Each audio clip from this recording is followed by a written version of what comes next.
It's time for MacBreak Weekly. The rumors are in. We know what the new iPhone's going to look like. The details coming up on MacBreak Weekly. Netcasts you love. From people you trust. This is Twit. Bandwidth for MacBreak Weekly is provided by CacheFly at CACHEFLY.com. This is MacBreak Weekly, episode 364, recorded August 20th, 2013. That's gold, Jerry, gold. MacBreak Weekly is brought to you by Audible.com. To download a free audiobook of your choice, visit audible.com/MacBreak. And by Squarespace, the all-in-one platform that makes it fast and easy to create your own professional website or online portfolio. For a free trial and 10% off, visit squarespace.com. Use the offer code MacBreak8. And by LegalZoom.com. Visit LegalZoom.com for affordable legal solutions you can trust. LegalZoom can provide self-help services at your specific direction or connect you with an attorney. But they're not a law firm. They're better. Visit LegalZoom.com and use the promo code MBW to receive $10 off at checkout. It's time for MacBreak Weekly, the show which covers all the stuff from Apple. Leo Laporte here. Alex Lindsay's in studio. Nice to have you, Alex. Good to be here. You're going to stick around till September 10th? I'm going to try. Come on. You've been on vacation. It's nice. No, I've just been able to do a lot more from here. Yeah, Carlita's happy. Yes. The kids are happy. Kids are happy. Also with us, Renee Ritchie from iMore with his gold phone. We'll talk about that momentarily. Hi, Renee. Hi, Leo. iMore.com. Gold. It's gold. On the other side, we've got Andy Anatko from the Chicago Sun-Times. Hello, Andy. Hello, Leo. Hello. I can't break my NDA, but the new iPhone will be one of these colors. Andy took that phone with a Moto X. I know because I read your Google Plus. He's reviewing that right now. We'll ask him about that. And also, it's good to see you. Haven't seen you in ages. The body of Breen and the hair of Breen together at last in the body of Chris Breen of MacWorld.com. Hello, Leo. Hello, Chris. Our album of the day. Wait a minute. Don't tell me. That looks awfully familiar. Oh, man, I know that album. Is it, I want to say Dan Hicks and his Hot Licks. No, wait a minute. No. It's Janis Joplin and the Holding Company. No. It's Big Brother. It's definitely an R. Crumb. What is it's a Mountie holding a cricket bat. That's got to give you. Ocean, it's other side of the. It's British. He's holding a muffler. Come on, you can do. Somebody here can get this. Come on, chat room. Album of the day. We don't know. Nobody knows. Nobody can tell. Oh, really? Okay. Chris, your hair's in. All right. Your hair's in the way. Sorry. God, your hair really is getting flamboyant. I just want to say you look like. It really is. Is it an old John Smokey album? No. Is it the? No. What is it? It is the original American cover version of David Bowie's "The Man Who Sold the World." Oh. I don't think I would have gotten that. Who's it by? I would not. David Bowie. It's on Boy the Racer Mercury got label. it. Yeah. What? Mercury label. It was the first pressing of the release in this country before David Bowie was like, who's that guy? That is not a Bowie cover. I mean, that really does not look like a Bowie cover, does it? No, it's like, somebody did a cartoon for him and said, well, that's good. They know. Yeah, there's a man holding a muffler. He's wearing a cowboy hat. You died alone. It's a great album. Right. So someday, it's really they're looking to the future. Someday somebody's going to pay like $300 for this cover. I think you're right. 30 years. So, yes, I hope it's untouched in the box, sealed. No, it's completely trashed. What year was that? 1973? Yeah, it was like 1970. Yeah, early, long time ago. It was early. Yeah, this is one of his. This is before Space Oddity. He had changed his name from Davy Jones. Davy Yeah, Jones. so this is he became. Isn't that ironic that Davy Jones changed his name to Davy Jones, and the Davy Jones changed his name to David Bowie? Yeah. And who lives today? I ask you. Let's imagine David Bowie as one of the monkeys. That's all. That would be Here they awesome. come, walking down the street. Ziggy Stardust and his band. So really, that's not what we're here today to discuss. We're here today to discuss what is over Rene Ritchie's right shoulder, a gold iPhone. Well, I'm sorry, it's not gold, it's champagne. Yes. So, okay, I got to put you and Andy on the spot because you told me there'd be no fingerprint reader. You were pretty adamant about that. You told, and I don't know if we even talked gold iPhone. I think I poo-pooed that. I'm still poo-pooing it. It seems bizarre. So what's the story? You have the scoop. I started asking because the analyst who was talking about it is one of the only. There's different kinds of analysts. There's financial analysts and industry analysts. And financial analysts are chronically unreliable. But among financial analysts, and I don't remember how to pronounce his name. Ming-Chi Kuo. Ming-Chi Kuo, that's correct. He said it 2 or 3 times, and he's one of the more reliable ones. So I started asking around, and on Friday I managed to get at least 2 people to confirm. I don't want to use the word confirm, but to tell me that, yes, indeed, there is a gold iPhone 5S, and it will be available along with the other models. So no sapphire Audi belly button on it, but a gold iPhone. So this is not the color iPhone, the 5C, the less expensive iPhone. This is the main line. There'll be black, white, and champagne. Yeah, for people some people think it's going to be like C3PO gold, but it's really going to be this silver and white model now. It's a new color. Is that the Pantone color? C3PO. What color would you like your car? I would like it to be C3PO gold. I'm hoping for crow. So somebody in the chat room said this is the Paris Hilton edition, Boffin says. It's just light. Like if you imagine the current white and silver iPhone and you just bring it a little bit towards gold. And I started trying to think why Apple would do this. And you know, it's 6 years into their product cycle now. It's a mature product. There's not going to be any big outward differentiator between the 5 and the 5S the way there are when they actually change the physical design on those years. It's more competitive than ever. And doing something as simple as using gold anodization, which is also the easiest color to anodize an iPhone. Really? Much easier than black. Yeah, real black is really hard, but gold is easy. You just add a little bit of iron oxide, and voila, the chemical reaction takes over for you. It's easy to do. It adds a little bit of variety to the lineup. Gold is not a low-end sort of a color, so it kind of preserves the iPhone as a premium product. It's kind of a tacky color, some say, though. Yeah. Well, it's a little Kim thought Kardashian. That too, but it turns out that the vast majority of aftermarket iPhone colorings are gold. More than half the people who want to get their iPhone colored after they buy it from Apple go for the gold option. I also see a lot of bejeweled cases out there, but I don't think people are going to do that. Apple would ever do that. I put the new Apple ad for it in the notes. Chad. Oh, good. Let's play that ad, Chad. You know what? I looked at it. I've been completely dismissive. I kind of want to. I'm such a sheep. I want it. You're going to get it. I want it. That's the one I'm going to get. Here's the ad. I has it. I like the best. See, this one. But I also like savings the money. So when DirecTV tell me 5 months free for most premium televisions package. Not quite Vladimir Putin, but very close. Jump in it. So is this for the Russian market? Is that what we're making a gold iPhone? I love it. I would do that. If I had a little gold giraffe, I would do that. Don't tell me that a teacup giraffe would not sell. It would sell. I think get into that product space. I think it just should be iPhone gold opulence. I has it. I has it. So what do you guys think?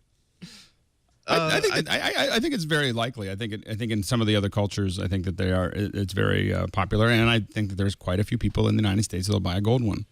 I mean, it's fine. I'm not going to buy it. Yeah, I mean, it'd be cool if they go. Go ahead, Chris. Go ahead, Chris. I was going to say that this is the phone that you don't want to use after Labor Day. The white shoe phone. Put away the white shoes and the white slacks. You're done until next season. So it becomes your seasonal iPhone. That as you're in the Hamptons, you bring out your gold iPhone and then you use it. But otherwise, I think midwinter, except around the holiday season, it's a little tacky. It's a little much. So I think it will do very well in Palm Desert. It will do very well in Florida.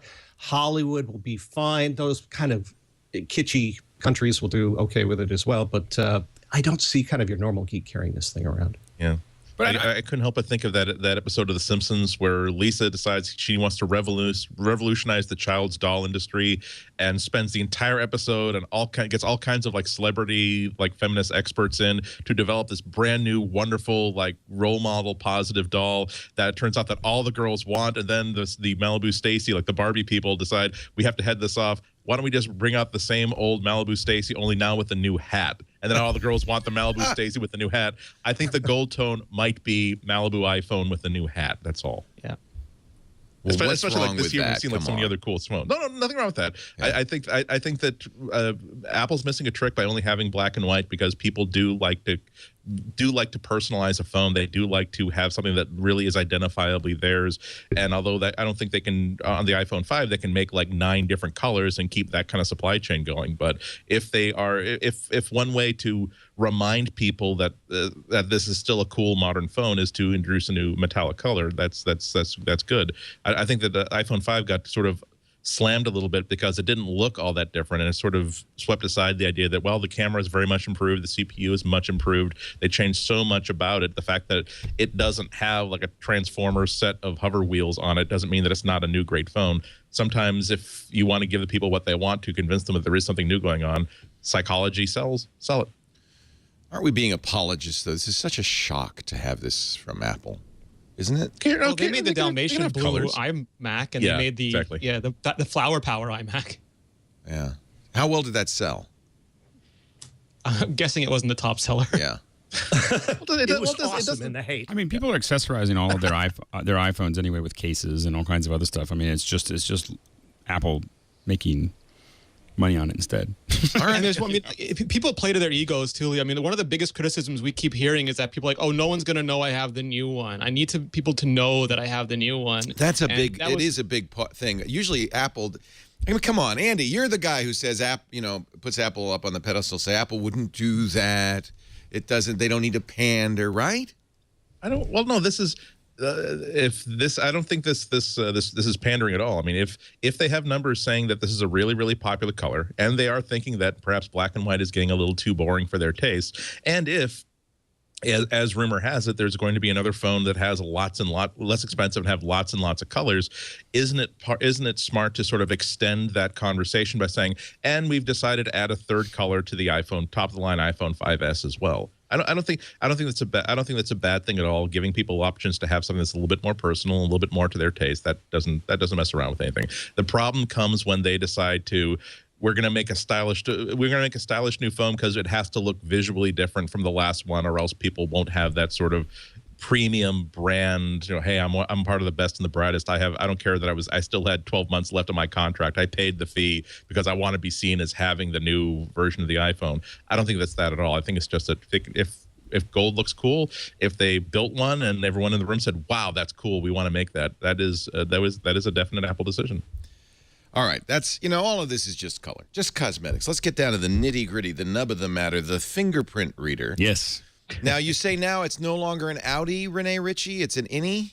It was never going to be. I mean, that was the one part of the report that, because so the last I heard a few months ago, they were like 80% of the way there. And Mark Gurman had an excellent article up saying that the reason it didn't leak a lot was because it was being tested externally through a little cable. And now the gold iPhone prototype actually has it built into the device, and they're testing it that way. And it's not a swipe, it's not anything fancy, it's just your finger on the home button. It looks pretty much the way you expect a home button to look. My only question is how Apple balances the reliability, because the more points you try to detect, the higher likelihood for error when someone's just trying to use it quickly, or you have a lot of different kinds of people trying to use the phone. But apparently it's in the prototype, and it looks like it's good for the pipeline. All right. Andy, weren't you the one who said that they weren't going to do this? I would never say that they will definitely do something or definitely not do something. Only that I think that's if I were to predict yes or predict no, failing somebody very reliable, having seen one box and ready to go, I would predict no, only because it doesn't seem like a particularly elegant solution to a lot of problems. And the hardware that I've seen in the past and through the present doesn't have that sort of brainless, tap it, it works reliability that I think Apple would want for something that's this important. But we don't know what context they're going to put this in. We don't know exactly what kind of hardware is in there yet. I mean, this is another horrible case of my putting in, showing a phone that is not an iPhone. But Motorola has. Oh, you have the clip. Yeah, exactly. It's not a clip. It's actually, this is like a little tag that has NFC inside it, and a little magnet. Exactly. So you can like clip this to like whatever pocket you're keeping the phone near, or you can actually just attach it magnetically to the back of the phone. And so this is sort of the magical, oh, well, if this is in contact with this, trust that you don't need to authenticate because it's so easy to remove or easy to brush against when you're taking it out of your pocket. And I've had this since yesterday, and it really is a nice, simple little $10, $20 elegant solution where when I'm in a situation like I'm inside the house where I trust myself that anybody's inside the house is going to be stealing things more important than stuff off my phone. I keep this attached. When I leave the house, this leaves behind, and it works. It's simple and it's 100%. So, as always, when you see rumors about Apple stuff, you might be right guessing, you might be wrong guessing. Even if you're right in guessing that this piece of hardware is on the phone, you're probably not going to be able to correctly guess what context they're going to put it in. Right. Remember that we had before Siri was released. There's a longstanding rumor that Apple was going to be doing a lot with voice navigation and voice control. I don't think anybody really imagined that it would be essentially an entire second app platform that has interactive conversations as opposed to simply iPhone, schedule, May 23rd, right? As opposed to saying, as opposed to simply being able to say, "Hi, I'd like to schedule a meeting, May 23rd." Yeah, with Chris Breen. No, that other Chris Breen. We would have known that they had they were going to do voice recognition, but we would not have guessed Siri. So if they're going to do fingerprint authentication, we can guess that they're going to put that hardware in. We can make logical guesses as to what they'd use it for, but I don't think we can predict what the demo that they would have planned on September 10th. And to Andy's point, I mean, they did voice control on the iPhone 3GS long before they did Siri, and that wasn't a great solution. So it doesn't mean they won't try something okay for now, and then we'll get a magic version later. Chris Breen, what do you think with a fingerprint reader? How does that change things for the iPhone? Well, I think it's an interesting idea, but I'm just looking at the technical challenges of it. First of all, a lot of people use their phones when their fingers are not exposed. So if you're in Chicago in the middle of winter and you want to make a call, you can risk losing all your digits by taking your glove off. And you can also lick trying it. To get it. I understand. Oh, okay. Well, good. Then maybe it isn't like a thumbprint. Maybe it's a tongue print reader. They've always said that it's a very lickable design. Now they decided to actually take that to its logical extension. And it's actually going to go on the back. So now you're walking lick the around back the of world. the case. Yeah. Yeah. So you're walking around the world like this until April when the thaw comes. I can't remember. The father talked to my tongue. Right. I can't remember. So, I mean, there's that.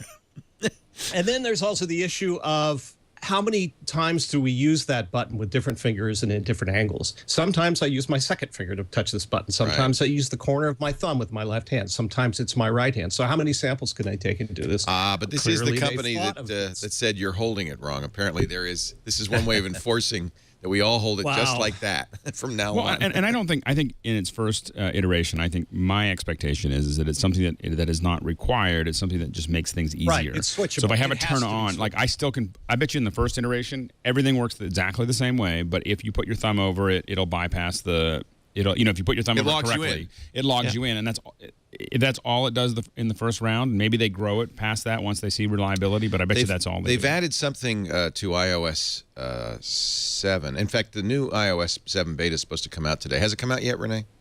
It's not. Any minute. It was now. supposed to come out yesterday.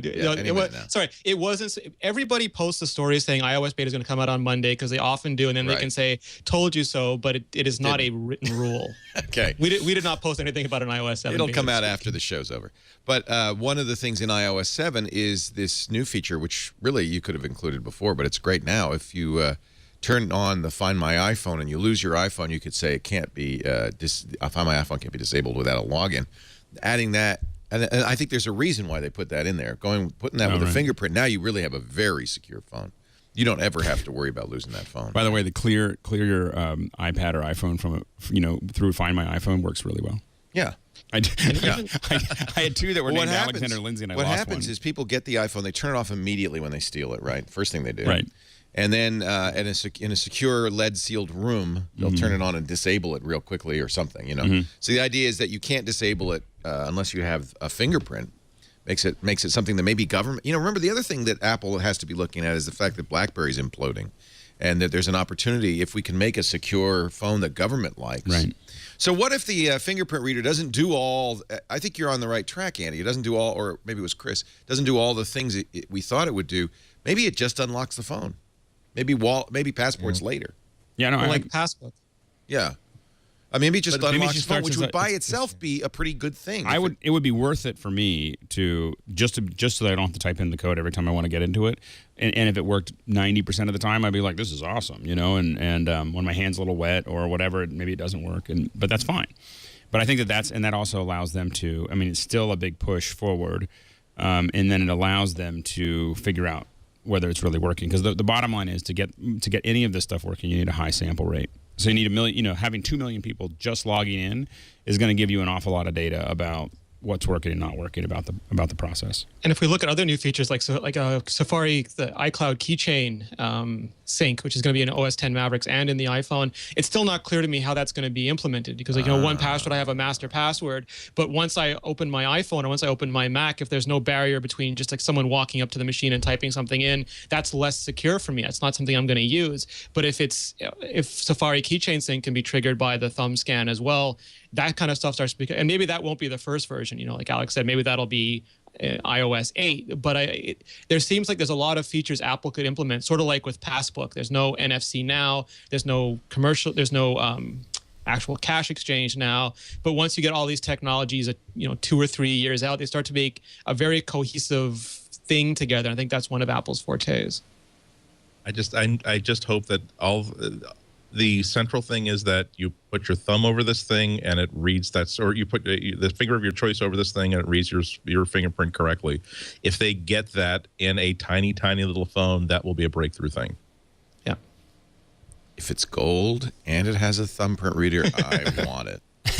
You're getting the gold one, aren't you, Leo? Of course I'm getting the gold one. Me too. After all my patrician, well, that's just tasteless. Yeah. Can't wait. And I want a tiny giraffe. Thurston gets the gold. If it works. But of course, as we've observed many times, Apple really doesn't do technologies that don't work, right? Yeah, Siri on launch day, Siri maps, mobile me. Yeah.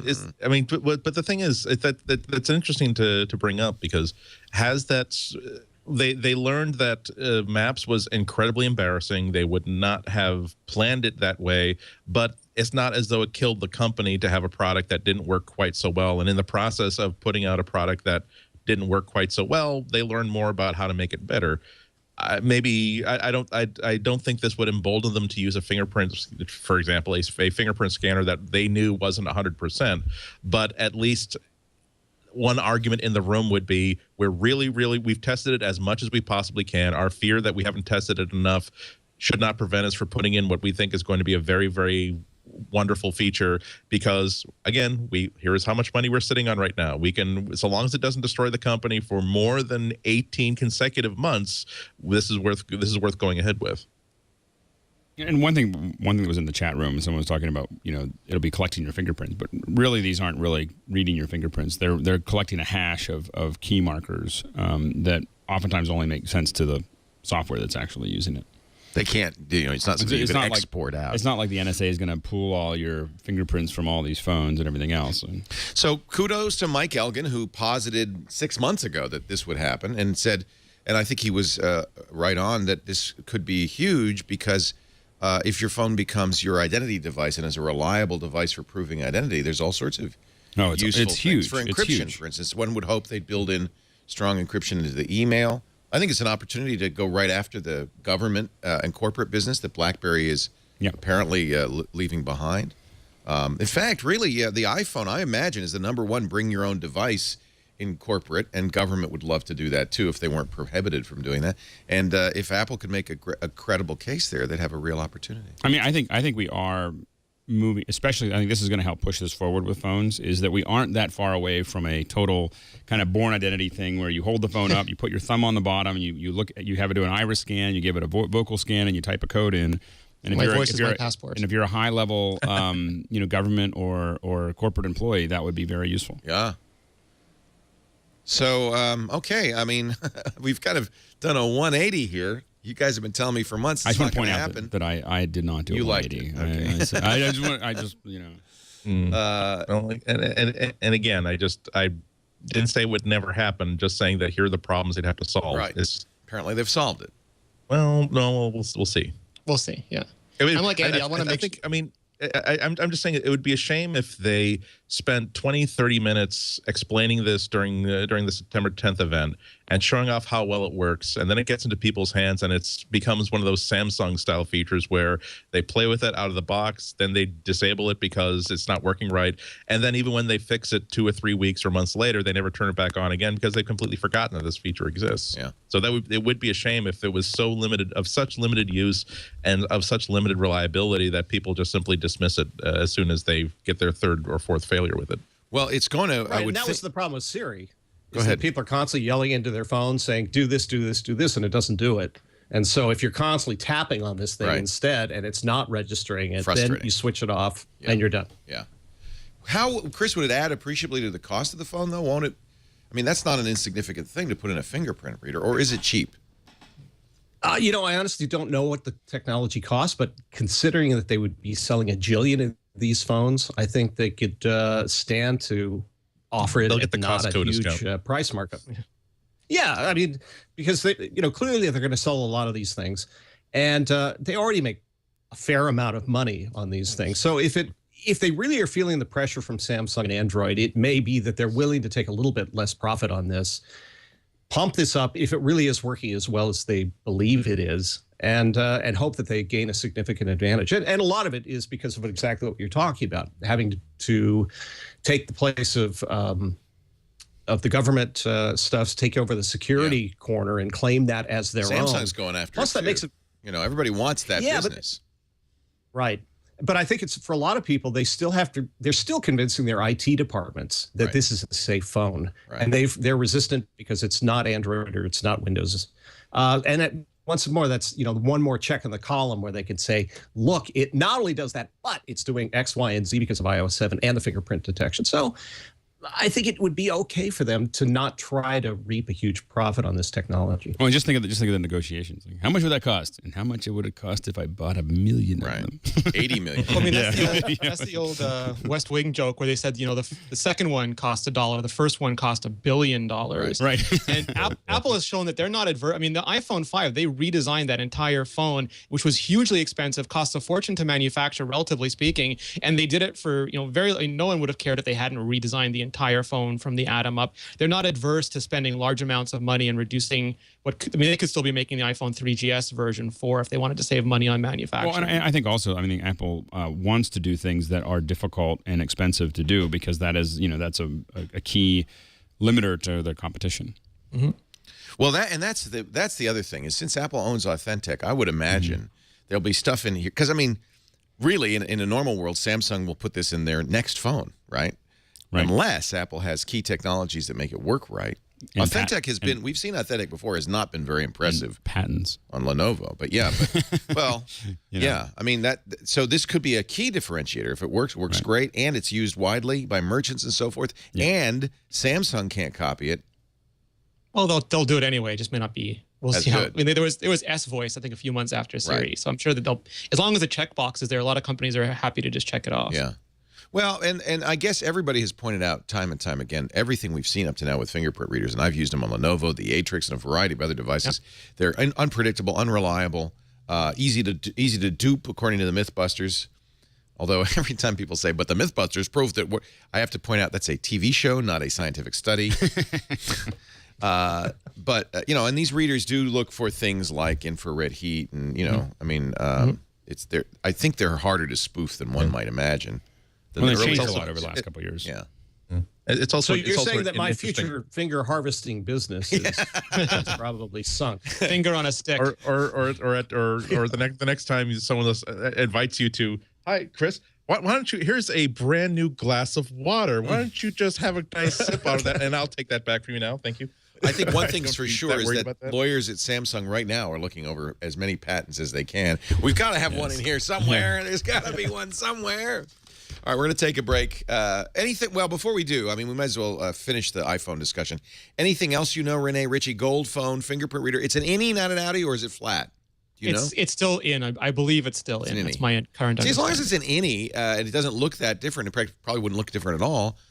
That's great because it's just a feature that just kind of is there magically, right? Yeah, absolutely. Yeah. Anything else we know that we want to know? It's going to be the same frame, right? Everybody agrees. You don't on an S year. It's going to have a more advanced processor, not necessarily faster, but more advanced, like a better image processor. It'll probably be a Swift 2 core, which is, the first generation Swift was Apple's first. They made their own chip. It'll probably have, hopefully it'll have the new Rogue GPU in it because, they're still constrained by how many pixels they can throw around. It should be, except for the gold, internally it should be a fantastic update. Good. And iOS 7.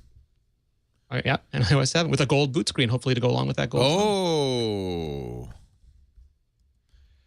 Well, all right. I guess we're done. We'll find out. Typically, we don't see invitations till a week before, which means September 3rd.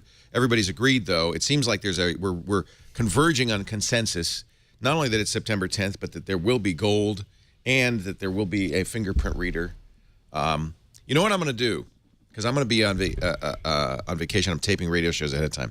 I'm going to do a recording like right before the event for the radio show, in which I'm going to say, you're hearing this after the iPhone event, but I'm recording it before the iPhone event, and here's what we think is going to happen, and see how close we can get. I think that's great. Play a little bingo game. Yeah. Yeah. And I'll have the the live engineer, go, if it's wrong, and ding, ding, ding, ding, if it's right. That's great. I think that sounds fun. All right, we'll do that. Masa Media in our chat room, who's from Germany, says, what the hell's an innie and an outie? It's an Americanism. It's an inward belly button version. Some belly buttons stick out. If you have to ask, man. Well, I bet you they don't say innie and outie in Germany. They know what they are. So we're talking a belly button that sticks out as an outie. So it's like I'm sure they have a word for it convex. like 17 syllables to it.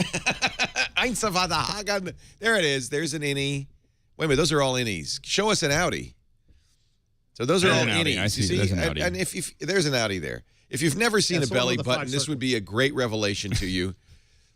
I know many of our, people don't understand this, but many of our Laportians have no belly buttons. Cloned listeners can't relate to they're this. cloned. Well, neither do the Germans. They're so efficient. They found a way right after birth to just erase that. And that's where we just eliminate the belly button. There is no belly button. All right, how many of you are innies? You're all innies, right? You never see outies anymore. I think that's a failure of yes, that's poor workmanship. Poor workmanship. Probably fitness level plays a role. Fitness level. Well, hey, I can tell you, I'm not fit. I'm still an innie, but barely actually. Come to think of it. All right. Somebody says I have both. I don't think you can have both. Australians know about innies and outies. All right. Our show reversed. It's an innie, mate. Let's talk about Audible.com, the audiobook source. 100. They have a new count. We have a new count. 150,000 titles at Audible.com. It's going to take a long time to get through all those. That's all I'm saying. It's growing fast. I own 500 or 600 because I've been a member since the year 2000, 13 years now. And one of the nice things about the Audible app on the iPhone, the iPad, Android, Windows Phone, Metro, I think there's even a BlackBerry one, is you could see your whole library of everything you've ever purchased on Audible and download and re-listen to anything. It's great. It really is like a bookstore for you. Science fiction. We're going to let Andy do his pick, but I do want to mention one of my favorite authors of all time passed away today, Elmore Leonard, 87 years old. They call him the Dickens of Detroit. He wrote the best stories about dumb crooks ever. And you've seen many movies based on his stuff like Get Shorty, but all of his books, and there are literally dozens, are available. He wrote Westerns, too. 310 to Yuma is one of his. Jackie Brown is one of his. The Justified TV series, he wrote the pilot for and was a story editor for. There's just something about Elmore Leonard's style. He's the greatest. Have you read any of I haven't read it. I like Justified a lot. Oh, well, everything you like about Justified is Elmore Leonard. There we go. the dumb crooks, the kind of the weirdo dumb crooks. That's Elmore Leonard right there. It's I highly recommend any of his stuff. They have on the front page, they have Pronto, which I think is his most recent novel. He was writing right up to the very end. And I've interviewed him. I interviewed him maybe 20 years ago. And just a huge fan. So that would be one thing. Now, what we're going to do is we're going to get you a free book. So maybe you're not a fan of these kind of books. Audible.com/MacBreak. Go there. You'll be signing up for the gold account. You're not stuck with that. There's dozens of, 150,000 dozens, 100,000 dozens of other books there. What are you reading these days, Andy? Actually, I had the same thought that you did after hearing the news this morning, and so I was going to pick Gold Coast. Oh, I love that one. Which is Frank Muller. I love it. Yeah, I mean, it reminds me of like all these great movies from the 40s that are on Turner Classic Movies, because the premise is mob boss dies, leaves incredible wealth to his widow, with the proviso that she never gets involved with another man, and then another man comes along. What's the mob enforcer who's set behind to watch after the widow going to be talking about this? And it's like, oh, who would I cast in this movie? So unabridged, like six or seven hours. Good. That's good. And it's kind of page turning stuff. You just if you have a plane flight or a long drive and you just want to have it go by painlessly. Yep. Nothing like Elmore Leonard. The Justified series is based on his Raylan Givens series, and there are several books in that series, at least 3 I see here. The first one is Pronto. That's the one that they were talking about. Freaky Deaky. Out of Sight. So many have been made into movies. Bandits. Out of Sight was now I didn't realize that he wrote that. Yeah. But I mean, Out of Sight, the movie, was definitely a classic. Stupid cop. I mean, not stupid cop, stupid criminals and Mr. Paradise. He's second only to Philip K. Dick in the number of books that have been made out of. I mean, movies that have been made out of his books. Right. He's just amazing. Cat Chaser, Cuba Libre. Anyway, and I think it is because of that. Because almost all of his books that I've read, you could really summarize them in exactly one paragraph. And no, you won't get the entire book, but you can easily. To what's it about? It's about mob boss dies, leaves wealth to his widow, and hijinks ensue. Yeah, it's not like this. Not like these other books, like where there's a spaceship that's coming. Like Arthur C. Clarke's like middle books. It's like it's a spaceship. But it's not a spaceship so much as it is an echo of a spaceship. Oh, so it's about the spaceship? No, it's about this astronaut who it goes to the spaceship and he's wondering, hey, is that a spaceship? But then on the way to the spaceship, he encounters an energy field. So he explores the energy field. This is not an Elmore Leonard novel, obviously. Exactly. Mr. Majestic, the great Charles Bronson movie, Elmore Leonard novel. Gosh, I could go on and on. Great stuff. They have 38 Elmore Leonard novels on here. Pick one. It's yours free. Audible.com/MacBreak. What you need is an Elmore Leonard book that is then turned into a screenplay by David Mamet. Ah, like that would be. Ooh. I feel like I just want to. I'm gonna read them all one by one because he's one of my favorite authors of all time. And I was sad to see he died, but he's 87. He's not like he didn't live a rich, full life. Had a good run. And those who are into Justified don't have to feel that any of his books are reruns of the Justified stuff. The original Justified pilot came from a short story, right? In which case Boyd Crowder actually dies instead of lives on. The other Givens novels have not been repeated in the series, that's good. so you get rich material with them. I love the guy too. I think I've read everything he's written. Have you? And wow. His use of dialogue in particular, is so spot on. It's very sparse, but so natural sounding. So sorry to see him go.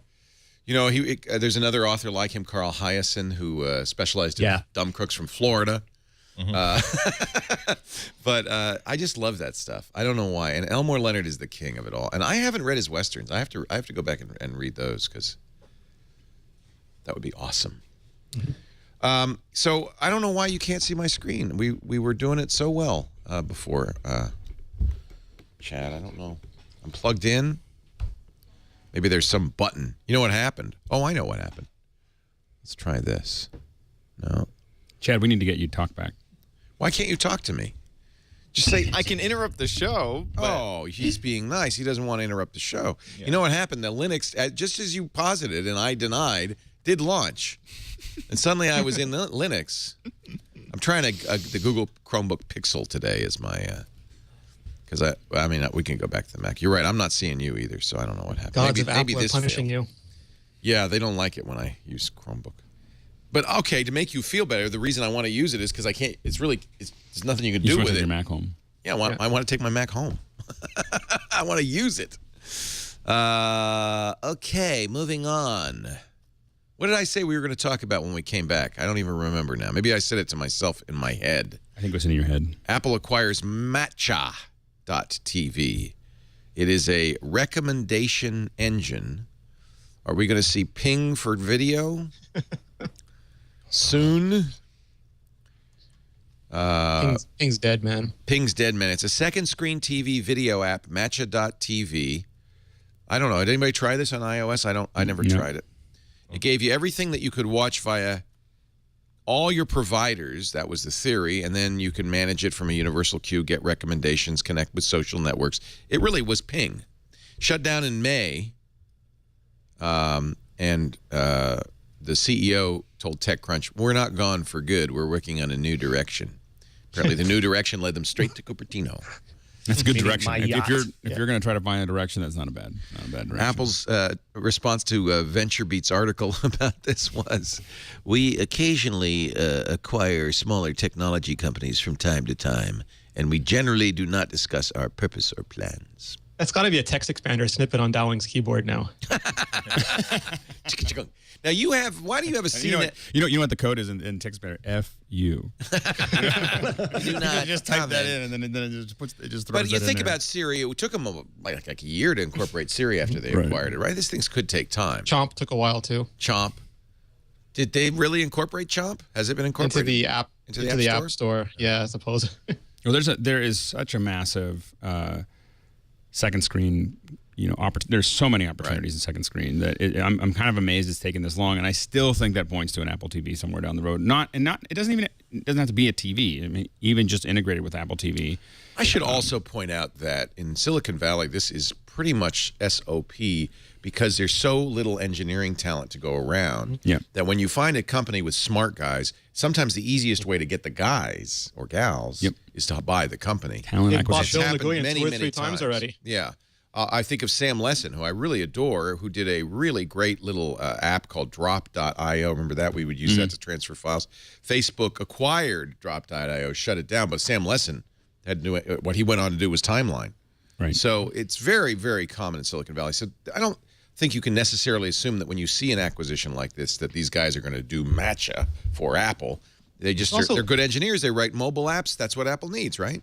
Search and recommendation is such a holy grail in that entire industry. I mean, if you look at any of the stuff that John Syracuse has written about omnivorous boxes and the idea of being able, right now on the Apple TV, you can't search across the Apple TV. You have to go into each little silo like Netflix or iTunes and search for stuff. And that's only the content that's physically on the box. That doesn't include any content on devices like an Xbox One, which will also do HDMI pass-through, or Google TV's approach to searching. And if you can provide better, I forget what it was, but wasn't Netflix paying $1 million bounty for just incremental increase on their recommendation quality? So, I mean, it's definitely a technology someone who wants to be in entertainment like Apple should be looking at. I think part of the reason that they haven't had like a way to search across the things is so you don't do things like I do, like where I buy something on Apple TV and then we're going through Netflix to watch another Breaking Bad, and so then I realize the movie I just bought is on Netflix. I'm like, weren't we talking about that the last week though? How nice it'd be to have cross platform huge search. Yeah, I found out what went wrong. The cable got pulled out. The key is always just finding out. You want to start a Netflix so that you know that you don't have to watch ads on Hulu or buy it from Apple, and then you move to Hulu if you're willing to put up with the ads. Yeah, you got or Amazon Prime. Sometimes that's free too, right? So you got to do all that. Well, do you guys use Can You Stream It? No. You know the Can You Stream It website? Can you stream it's it? awesome. It's can stream it, and it will tell you among the major services what you can stream. Put in the show or the movie you want to see. That's good. And it will tell you who's offering it for free. So if you want Netflix, great, it'll tell you. If can I stream it? Not can you stream it. Can I stream it? Can I stream it? Right. That's cool, but that's why you hadn't heard of it. Yes. And there's apps, right? So that's cool. Yeah, so you can get it on an app as well, and then this way you can see if it's, or you can rent it, or you can purchase it, and then if it's offered by 6 different outfits, you can decide, well, I get a better Netflix signal, so I'll use that instead of having to rent it from Apple, for example.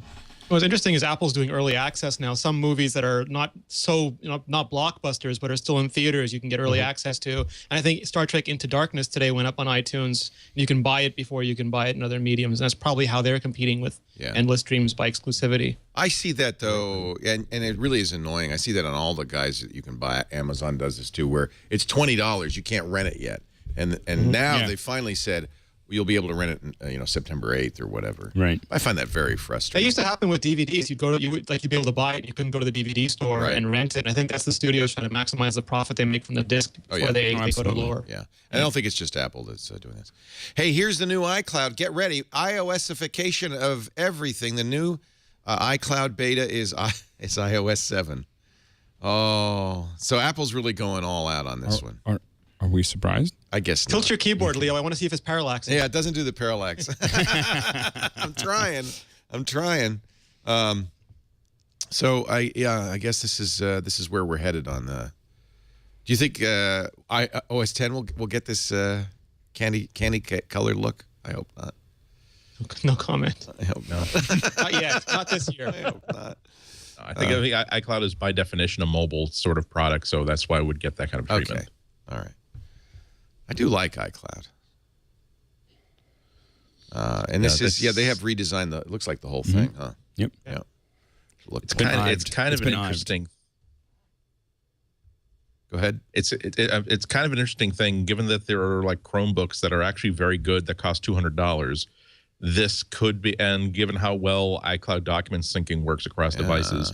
Not that in any way a Chromebook would be a replacement for a MacBook Air or an iPad, but I think that there are some people who have that kind of, I just need iWork when I'm outside of the office or outside of the house, that could now think, well, why don't I just use this device that I really, really like? Why don't I try using an iPad and a keyboard? Why don't I try using okay, if you had an iPad, you'd be able to use iWork anyway, but it opens up iCloud and iWork apps to a whole other category of devices. Well, this is a Chromebook. This is the Pixel. It does say your browser isn't fully supported because it's Chrome, obviously. But nevertheless, if it's not fully supported, I don't know what's missing because it sure looks a lot like Pages. And you're exactly right. I mean, and frankly, this is what they're trying. They have to compete with Google Docs, right? I mean, that's got to be important. But also, and Office 365. And people talk about how horrible Apple's cross-platform stuff is, and iTunes on Windows is not a great app, and being able to do web app, like trying to make iWork for Windows would be horrible, but making a web app that you could theoretically open on any browser-enabled device is a much better solution for that kind of stuff. And this looks pretty good. And the big deal is that it adds credibility for iWork and iCloud. If you're trying to, essentially right now, the argument that Apple would have to make is that iWork is you should definitely be using iWork and iCloud in your school or business. Of course, we're going to require you to replace every computer you have right now with an Apple product because it only works on Apple products. But other than that, you're going to be so much happier with it after you spend tens of thousands of dollars like that. This way, they can allow 40% of the school to be running Macs and allow the other 60% to still live inside that ecosystem. It's a really good first step. And credit to them for, even though I'm not on a supported browser, launching, and sometimes I see stuff where it says, well, we're just not going to start up for you. Google does that sometimes. Right. I opened it on a BlackBerry 10. I mean, they're never going to make iWork for a BlackBerry 10. Right. Well, and my whole thing, though, is that until we can get multiple people logging into the same thing, for us, I know we just are very heavy users of Google Apps. And collaboration. And being able to have multiple people opening up the documents is, without that, it doesn't show up. I mean, we might as well just save it the way we're saving it now. Right. I know there's a lot of people that have single use. They're single users, and having it available everywhere is great. And so I'm glad that Apple's going that direction. But I think that they need to add the ability for people to collaborate. But Alex, like you're not a typical user. Like you're buying like the new Mac Pros and like double packs. You can wear them like the Rocketeer wherever you go. The thing is that, but I think this is for a Google for a Google Apps user. The idea of having right now, all of us in the show, or at least all of us in the studio right here, are all in a Google Apps Well, that's because spreadsheet. that's how we work. I mean, But that's how a lot of people work. I'm just saying that the thing is that we couldn't even do it in Pages if we wanted to. Exactly. That's the thing is that, and we're all sitting there and adding things and pulling things out and writing notes, and all of us are editing the same thing, and that is what Apple, needs to. They need to figure out how to do this. Right. That's all. But again, I don't think that's, or at least for the first version of this, I don't think that the collaboration is what they're really aiming for. I really do think it is about, let's get more installations of iWork, let's get more people counting on iCloud, and we can't do that if we make this a 100% Apple only pool party. I think it's a way to extend that to other notebooks, other devices, other platforms. I think it is, and I think that collaboration is one of Apple's weak points. Time for our just put in there too. It'd be fantastic at some point, Apple. Time for our regular iWatch update. We can now confirm that Jay Blahnik, we speculated Jay Blahnik had moved to Apple. He shut down his fitness business, stopped speaking, even referred to it at some of his speeches, and now he has, in fact, tweeted. This is how we all learn everything nowadays. And it's the new press release. He says, somebody tweets him, "Say it ain't so, pardon me, while I stick my thumb in my mouth, take to bed and weep to sad Kelly Clarkson sounds." Jay Blahnik responds, "Yes, it is true. A wonderful and an exciting opportunity. Everybody," and I don't know the name Jay Blahnik because I'm not a fit person, but apparently everybody who knows Jay Blahnik, he worked in the Nike Fuel Band. He is apparently the most inspirational speaker in this category. He's worked for Gatorade, General Electric. He has consulted apparently at Apple before, but now he's shut everything down to focus full-time on something at Apple. All I'm going to say is that if someone like that shuts everything down, all I can say, Mini money. He's working on iWork in the cloud. Yeah, sure. Yeah, that's it. Where you're He's jogging Tim and Cook's collaborating. personal trainer. Maybe that's it. Tim just said, "Would you come work for me?" Yeah, exactly. Yeah, this is Tim. I'm feeling a little flabby. I need to do something here, and you seem like the guy that would do that for me. I think he used like inspiration from his mentor. He just had that long walk with him and said, "Do you want to teach fat kids to exercise to become healthy, or do you want to help me change the world?" Speaking of which, we're going to talk about Jobs, the movie, in just a little bit. A few of us have seen it. 2 of us haven't. We will give you our capsule review. That scene does, in fact, make it into the movie. John Scully tells the story in the movie about Jobs saying, "Do you want to make sugar water for the rest of your life, or do you want to change the world?" And then he turned him like a viper. But that's another story. We're talking about Squarespace.com right now, the secret behind everybody's great website, maybe yours.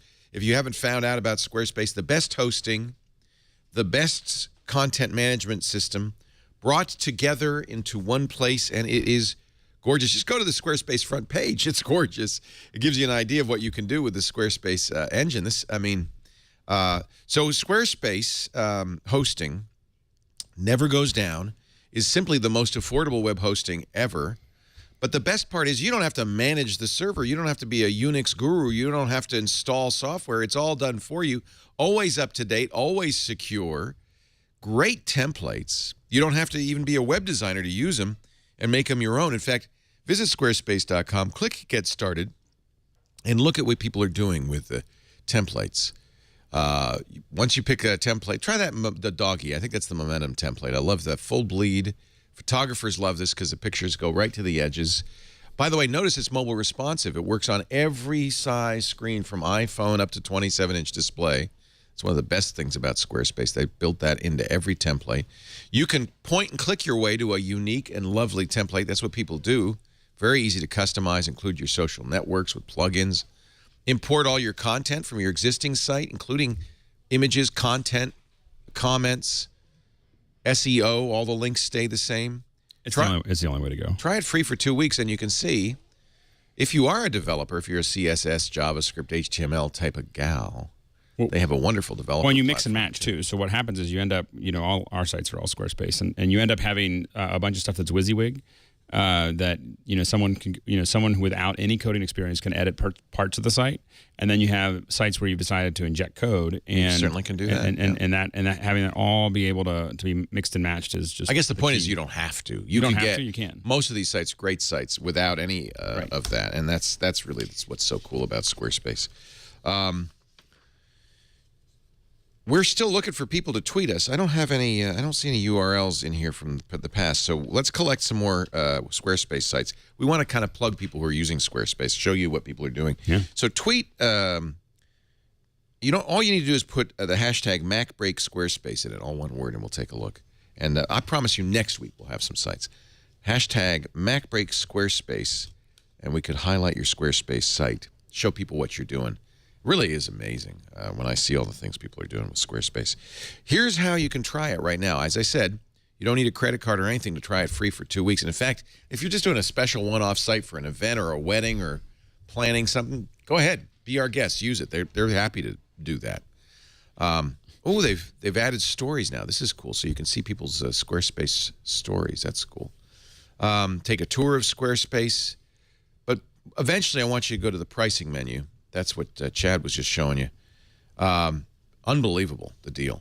So these are all when you buy an annual plan. You can get it month to month if you want. But remember, when you look at that price, it's hosting and software and everything. All of this.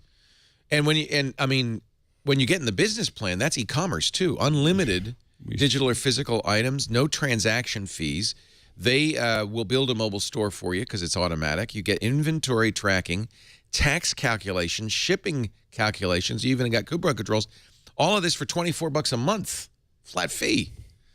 And I got to point out, both the unlimited and business plans have unlimited pages, unlimited galleries, unlimited blogs, unlimited bandwidth. You never get a bandwidth bill.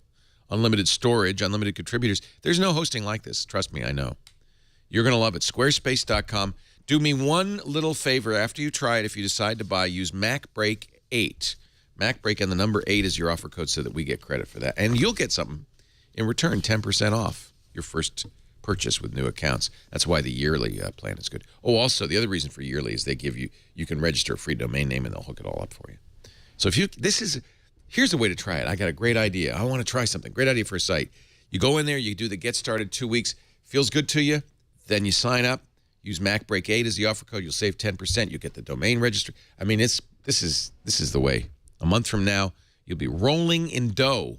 You'll have a miniature giraffe in gold. Opulence, I has it. Opulence, I has it. I love that ad.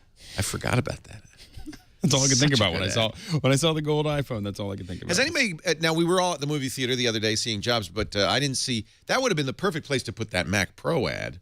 Yes. Right. Has anybody seen the Mac Pro ad yet? Yes. No. It's cool. You saw the ad in a theater? I did. It was here at the Petaluma. Really? Yeah, it was before Despicable Me 2. and I watched it. I was like, I don't know if this is the right age group, but for that, but it's Hey, but children, it's awesome. got $5,000 to spend? We've got the Mac for you. So it says coming this fall, right? Yeah. That's good news. I was disappointed. I wanted to say coming in September. Well, it'll be That was October, right? Yeah, exactly. I think another prediction we can safely make: September 10th, iPhones. Right. October X, new iPads. We're definitely going to see an iPad 5, right? Yes. Probably going to maybe see a new Retina Mini. I don't know. That's a big up in the air one. I think we'll see the Retina Mini. And I think that's the event where they announce Mac Pros. No, when will we be able to buy them? In October? No, the Mac Pro will definitely not be connected to anything else. It'll have its own announcement? It'll either have its own announcement or won't be announced at all, but it's not. It's not they're going to have a splash. They probably will, but I think we're looking at end of September, early October. We're going to see some kind of announcement. Another event. I think there'll be a whole other event, and I think that they're going to show. My guess is, and I have no information, so this is like totally me just going like just pulling out of the ether. But I think that they end of September, early October, they do something, but they also show off how the pro apps take advantage of it. They bring in people to say this really works great with the new Final Cut 10 and works great with Logic and like all of that stuff. So I guess you could fill a whole event. You could fill a whole event if you really underline that, especially if some of those. I mean, Logic just came out, but if you had an update for Final Cut or you had something else like that, you could pump that all in and push it all up. But they don't tell me anything because I'm on the show. With the cost of popcorn in a movie these days, you could sell the Mac Pro right next to it, and the sticker shock wouldn't be so the key bad. would be just not. Yeah, exactly. I mean, they would go, well, it's got. Here's what we do: you put popcorn, like a little thing that looks like popcorn on top. It looks like a little. That is a lot. That is really expensive. Oh, it's got popcorn in a theater. It just pops the popcorn. Put the kernels in the top. That's right. Now this is that would be awesome. This is the thing they showed at the event, or is this the movie ad? Might be both. This is the event. The June event. They showed this. It's pretty and lovely. It wouldn't, I mean, Leo, if last year is any indicator, they did Macs with iPads last year in October, and it wouldn't surprise me if you have the Haswell Mac Mini, the Haswell MacBook Pros, and the Mac Pro with the new software. So are they going to have 3 events? A iPhone, an iPad, and a Mac? Hour. They have 4 hours, and they can combine them however they like. And last year they did iPhone and iPod, and then they did iPad and Mac, and they could do the same. Yeah, remember how crazy October was last year? They announced basically everything new. New iMac, and all new, along with the iPads. Yeah, but I don't know. Maybe Alex should have a separate. Alex is right. They should have a separate. I don't think Pro I don't event. think you mix it. Yeah, I think you do. In fact, do it in where in Hollywood. Do it. To make a statement. Say, you know, I know you think we abandoned you, and we didn't. And we were going to make the best machine for pros ever with the best software for pros ever. Logic Pro 10, Final Cut 10.1, Mac Pro. Just say, pros, we love you. Group hug. Do it at Pixar. No, I would do that if I were Apple. Acknowledging that this is a tiny market. It's not an important market on the bottom line, but it's an important thought leader market. You know, I think that the pro market is so pregnant to buy Mac Pros at this point. They want to love Apple. That when they release this, it's going to be a big quarter. Like and especially if they release the Mac Mini as well as the Mac Pro at the same time, it will be one of the biggest. You know, from just not numbers, but one of the largest revenue quarters for. This is my big prediction for whatever quarter they release this in. It will be the largest. It'll be the fourth quarter. It'll be the largest revenue Apple has ever generated from hardware, from their computer, from the CPUs, not from iPads. Because I'm going to start saving. I got to buy an iPhone Gold. I got to buy a new iPad. I got to buy if they do a Retina Mini, I got to buy that. Got to buy the Mac Pro. Yep. Got to buy a new MacBook Pro with Haswell. Holy crap! I guess that house is out of the question. I was going to buy a house, and then I just went into the Apple store, and well, now I'm gonna have to save up again. Chris Breen, we haven't talked to you. There he goes. He's getting a drink while as soon as you go for the drink, Chris, I go, Chris Breen. No, I'm good. You want to be ready for the comical spit take. How much is the Mac Pro going to be? Are you going to buy one? What is the talk? What is the scuttlebutt on the Mac Pro? You know, nobody knows what the price is going to be, but it's not going to be cheap. So I pray that $5,000 number you threw around isn't going to be entry level, but certainly, you know, you could reach there. Could Apple make everything on? Couldn't Apple make a stripped down statement, a $2,500 one, and everybody who's expecting $3,000, $4,000, $5,000 goes, even though you never buy that one. Could they make one $2,500 or maybe not? Oh, let's go for $19.99. And after you see the whole thing, the garbage can, the thing, the rotating, the sun comes up, and it's $19.99. Then, but it's empty. It's just the shell. Yeah. Yeah, there's no hard drive. Well, that'd be like the base version. Just pay a simple $2,000 shipping and handling charge. Yeah, exactly. It wouldn't be one you'd buy. It wouldn't be the one you'd buy, but it would be the one. You know, there's the lowest numbers, the one that having press some version that you can publish at $19.95 would get them a lot of press. But we'll throw in. Okay, get this. We'll include Final Cut, Logic Pro 10. Well, that's something I think that they should have done a long time ago. Make a pro bundle. Yeah, that's how you make it appealing. $19.99, and you get all that software. Now, how much would you pay?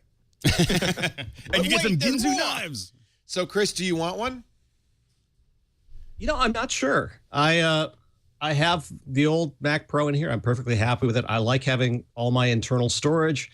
So it just means that if I get the one, it's going to be very octopudinal in that there's going to be stuff going all over the place because I do use a lot of storage, and I'm not really prepared to pungle up for a bunch of SSD drives to put into the thing. So, not to mention that none of this stuff exists Thunderbolt-wise. There is no Thunderbolt 2 hardware, so you're going to wait. Right. By the way, is it octopudinal or octopusian? I think you're safer going with the D rather than the S. I mean, it's simply, you know, for your Google searches. Yeah. Sometimes you're just flaunting your lack of FCC oversight, Leo.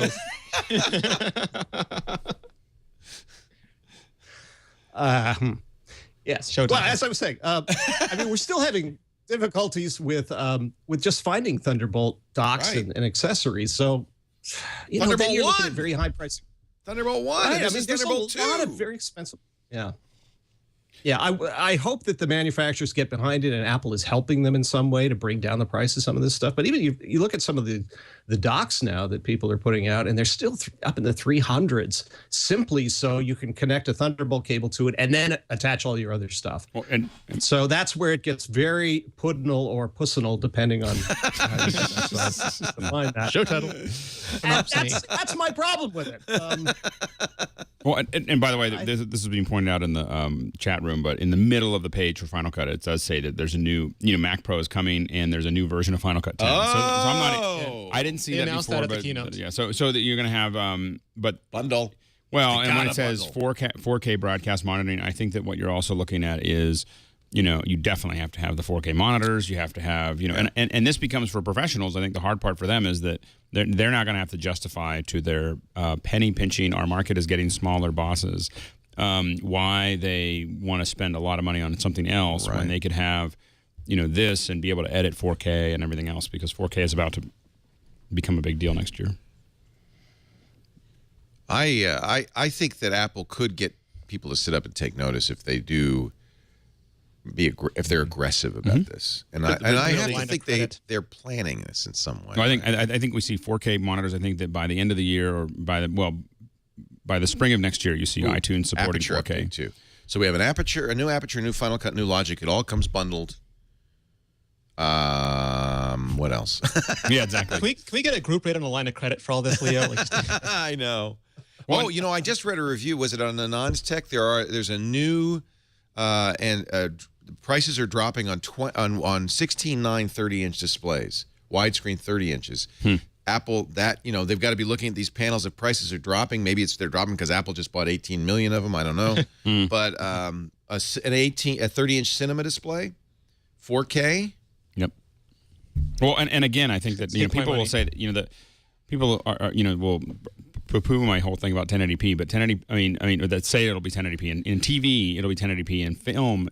Distribution will probably be 1080p, but the internet's going to go 4K faster than really. Because that is the internet's ability to basically sidestep. So Netflix is already producing in 4K. Right. YouTube already allows for 4K. Who has the bandwidth Apple. besides H.265 is 50% bigger than Kansas City and Provo, Utah, and Austin, Texas. H.265, my house, it's small enough, you think? H.265 is only 50% bigger than an H.264 1080p at 4K. And so 3 megabits would be plenty. Yep. Wow. The future. But the main thing is that you have the electronics manufacturers that want to sell 4K TVs, and you have the internet guys that want to basically drive TV into the ground. And the two of them together can cause a lot of trouble. And isn't it the case that 4K workflow is very challenging right now? That one of the things that holds it back is it's a big freaking data file. If you made a machine that could handle 4K workflow, yes. Sony's been trying to do this for a while. This would be very big. Right. Well, and everyone's trying to figure out what to do. Part of it right now is that everyone, what they're talking about right now with 4K, if you go to NAB, is they talk about the fact that you can zoom in on it. And so you can, they're talking to broadcasters who are trying to figure out, because almost all the broadcasters, except for maybe Discovery Channel, will stay with 1080. Well, no, but Shark Week in 4K, baby, next year. You can see the fake Megalodon. But Discovery tends to be a little bit ahead of the curve on a lot of those things, even 3D or everything else, just because it's it's gorgeous content. It's a visual network. So, but the that and bikini TV, you want to see those things in 4K. Bikini sharks. Yeah, it turns out certain things that don't belong in HD. Yeah. Us. So, but I think that. We, as I said, we put up a 4K years ago on YouTube of MacBreak video just to see how hard it was going to be. And years ago it was very hard, but now we're having Blackmagic cameras are going to be easy to buy. I got one more data point, which is that I just bought a new HD TV. Oh, we're definitely going to 4K like next week. Confirmed. One more data point. I just bought that 1080p TV. And it's BS. Most of it's BS. I mean, the bottom line is that unless for a TV, unless 55 inches, you're not going to see a big difference in 4K. You really start seeing 4K at 65, 70, 80. Those are the numbers that you want to see, and that's why you can get cheap ones that are 55 inches, but you're not going to really big projectors. You will see it with text. So, Alex, do you care that you can't swap out the video cards in the Mac Pro? Not really. Or are you 'cause I don't fine really- with if they're really fine with those if for they're a going to while? handle 2 4K streams out of those, the chances are I'm not going to do anything with them anyway. I mean, I don't. It's not. There's so few video cards that support that are supported on the Mac anyway. You have very few choices. It's not like you can just go out to the store and buy a new one anyway, because the issue is that Apple, because so much of the OS runs on the GPU, Apple is very, very touchy. They want to write all the drivers, and the video, and then NVIDIA wants to write all the drivers. And so the two of them, don't agree, and then you end up with nothing. So the thing is, there's not that many choices from a Mac user's perspective on video cards anyway. So the fact that I can't take them out doesn't mean anything. Okay, that's my opinion. The only people who care about it are people who don't want to use OpenCL, right? They want OpenGL support. And Well, it'll have OpenGL. I mean, it'll support yeah, OpenGL. but Apple's OpenGL drivers. Well, maybe they'll do new ones. But for this one, they're going to build it all out. Leo. What did I they asked say? about the OpenGL stuff, and it's what happens on the PC is that a lot of people can overwrite the drivers and optimize it for specific games or for gaming in general. Where on the Mac, Apple doesn't. Apple writes their own drivers. That's true, but they're not optimized for every game, and they're not optimized for gaming. They're optimized for OpenCL and for general purpose computing and scientific stuff. So it's just a question of the drivers aren't bad. They're just not targeted for what a lot of consumers want to do with those kind of graphics cards. Yeah, because I put in a high-end new card, and the OpenGL performance was not improved at all on my Mac Pro. Yeah, and for I a was very game. disappointed. Yeah, For a gaming. game. Yeah. But the guys that are, I don't think this is a good gaming computer. I will say that, because you can't. You know what? It's soup a it up. great You though. can't. Great home theater PC. That's what I'm Two gonna of them, use it Leo. for. One on each side of the TV. A souped up Mac Mini is a pretty awesome. I mean, I use a Mac Mini at the house for my Yeah, but I got that TV. OLED TV with the curves on it, so I think it should have the Mac There you Pro go. next to it. Yeah, there you I mean, go. I was having It's a conversation cosmetic with somebody. choice. Yeah, it's cosmetic. I was having a conversation with somebody on Twitter who was saying, "Hey, I've pretty much figured out that I'm going to either buy like a maxed out 27-inch iMac, or I'm going to buy a Mac Pro that's going to be worth like the extra $1,000, $2,000." And through the depth and breadth of information exchange that Twitter allows, the main point that I wanted to make to him is that it's depending on what you do with your computer, it's possible that a $3,000 iMac plus $1,000 worth of really good desk and really good chair could make for a more productive setup than simply a $4,000 Mac Pro and whatever card table you're using right now. It's like spend every dollar in your budget very, very smartly, and it's not always about obviously buying more CPU, more storage, more pipe, more everything of that. To Alex's point, though, I mean, we tried to do one 4K 5-minute video for Talk Mobile, and it took on a modern MacBook Pro, it took, I think, 2 or 3 days to render out a Final Cut 10, and then it took forever to upload. And at that point, we would have happily thrown money at that problem because we had way less time than we had money. And if a Mac Pro could fix that problem, then we would have probably done a lot more 4K video. I have to say that when I put Windows on my Mac Pro and run the OpenGL drivers and gaming on Windows, it's a great, fast machine. So it's the OS. It's the OS. It's totally OS specific. So you could probably get a pretty good gaming machine if you put Windows on this. There you go. Windows on your Mac. Yeah, exactly. That would Finally, Crisis in that full would work res. great. I don't know why you would, but you could. All right. So the reason I brought up the movies and we got sidetracked on the ad for the Mac Pro is because some of us went to see Jobs, the Ashton Kutcher version. There's 2 movies about Steve Jobs coming. Do not be confused. This is the first one, the one that was shown at Sundance last year, with Ashton Kutcher mimicking the walk. And then there is the one based on the Walter Isaacson book, which Sony bought the rights to, and Aaron Sorkin is writing. And we don't know much about that. That is not going to be out for a while. So, Renee Ritchie, you saw Jobs. Andy Anako, you saw Jobs. I saw Jobs. But these 2 poor guys have not seen it. Poor Alex guys. and Chris. We've got These no poor Jobs. guys. We've got no So Jobs. should they go see it, Andy Anako? If it's on Netflix, I would watch it. I wouldn't spend $11 to go see it. No. I wouldn't spend 50 cents to go see it. How about you, I mean, Renee? What do you think? I thought that it would have been a great after-school special, but I wouldn't care to go watch it. Yeah, I mean, Renee, like my thought is that if I really compared it to like all those Turner Classic movies, movies that they made in the 30s or 40s. Young Abe Lincoln, Boy Edison, where they take like what are the common knowledge bullet points of a famous person's life, and okay, let's make a fictional story that includes those bullet points. It's the way I would describe Jobs is that it's a perfectly fine B movie. Like if this is your goal for entertainment tonight, you're not going to get it from this movie. But if this were like on a twin bill with like The Conversation, you might appreciate it as, okay, it's not terribly made. There are some moments in it that are quite good. You just don't. It's sort of like the plate of a very, very average onion rings that precedes a really beautiful steak, and then so you adds up to a very good meal, but you would not want to make a meal out of this these microwaved the, onion rings. This is the movie you wanted to see. This one right here. Can you hear my audio? No. Can't hear my audio. That's a shame. Yeah. This is Noah Wiley as Steve Jobs. And while they don't look like Jobs and Wozniak, this is Pirates of Silicon Valley, much closer. But that's the point, Leo. I mean, like Ashton Kutcher did what looked to me like a bad Saturday Night Live skit, especially the opening of the movie. It was so disturbing to watch him try to ape Steve Jobs.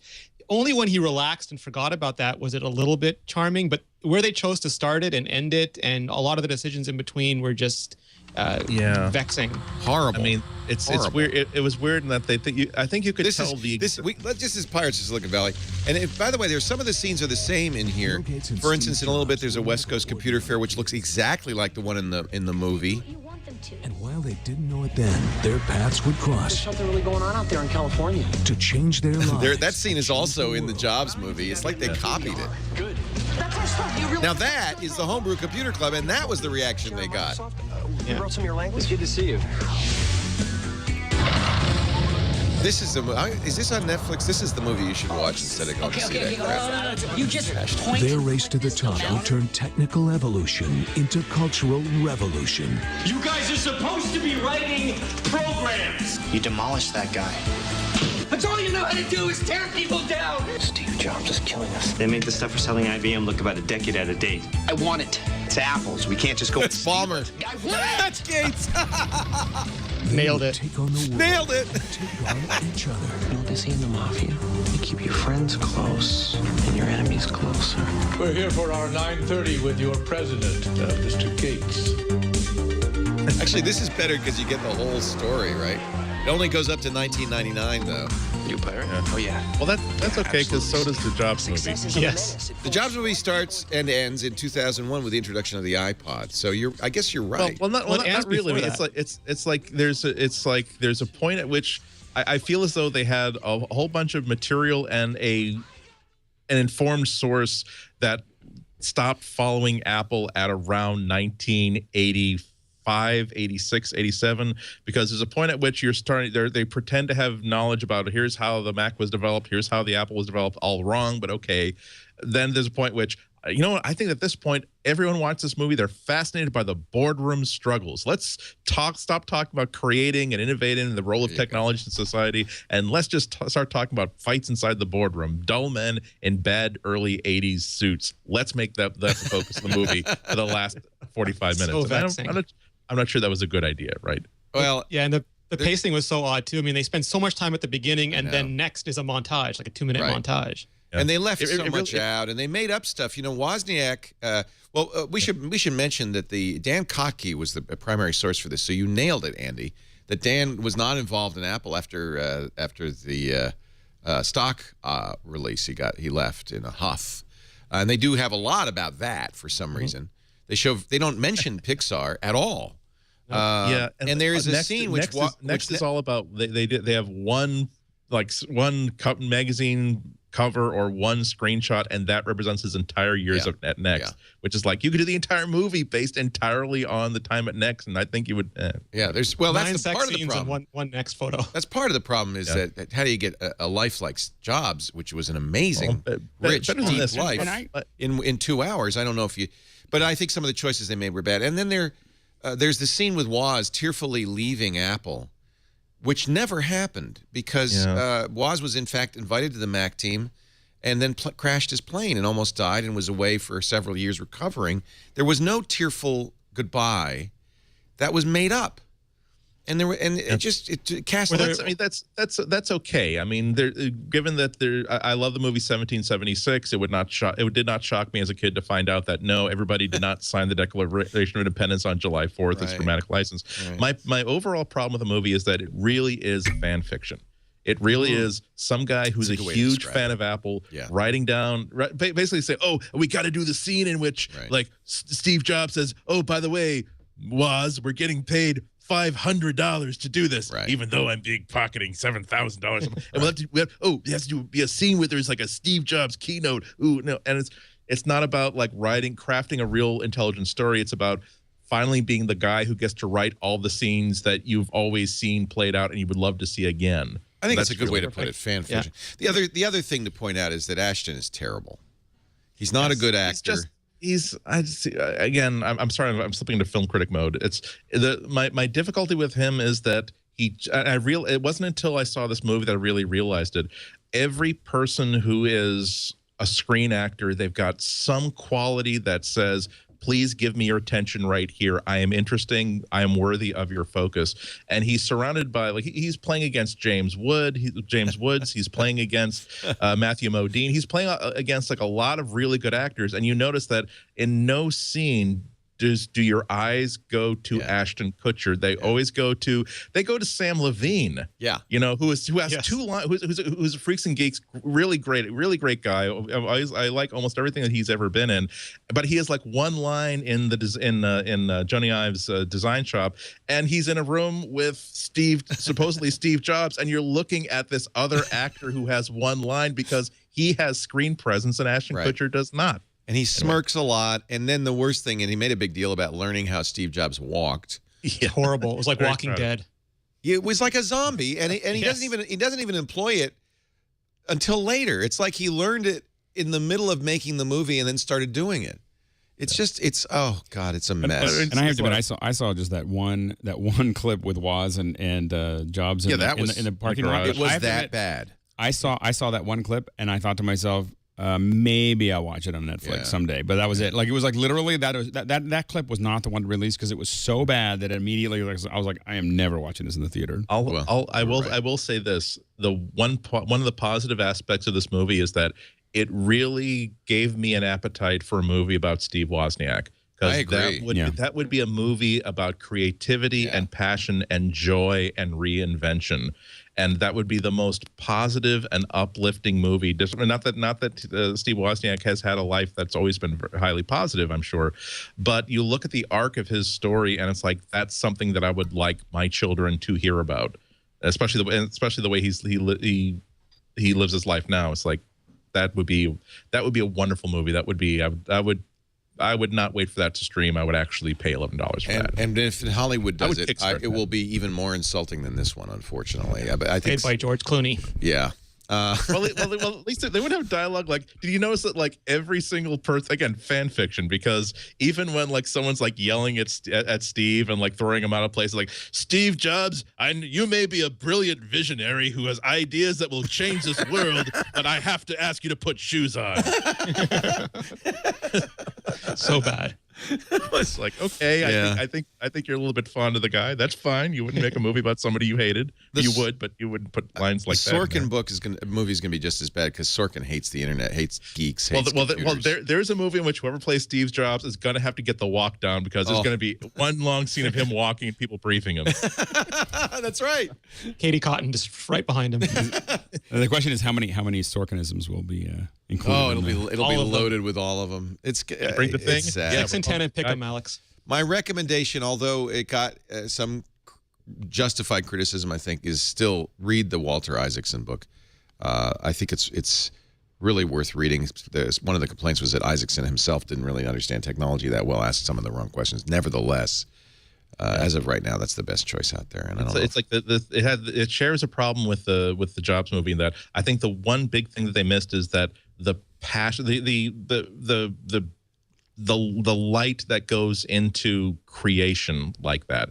There's so many. We're also familiar with stories behind the creation of the Macintosh, and they're not all about people parking in handicapped parking spaces. It's about people staying up all night because they suddenly had an idea that I bet there's a way that I can get Scrooge McDuck onto the screen, and I know that I've got other places to go to, but I'm going to stay up all night because I want to show somebody Scrooge McDuck on the screen of this new computer and just blow people's minds. And you just never see that kind of joy that the engineers and software developers put into so much of technology. That's what I'd love to see reflected in a modern movie.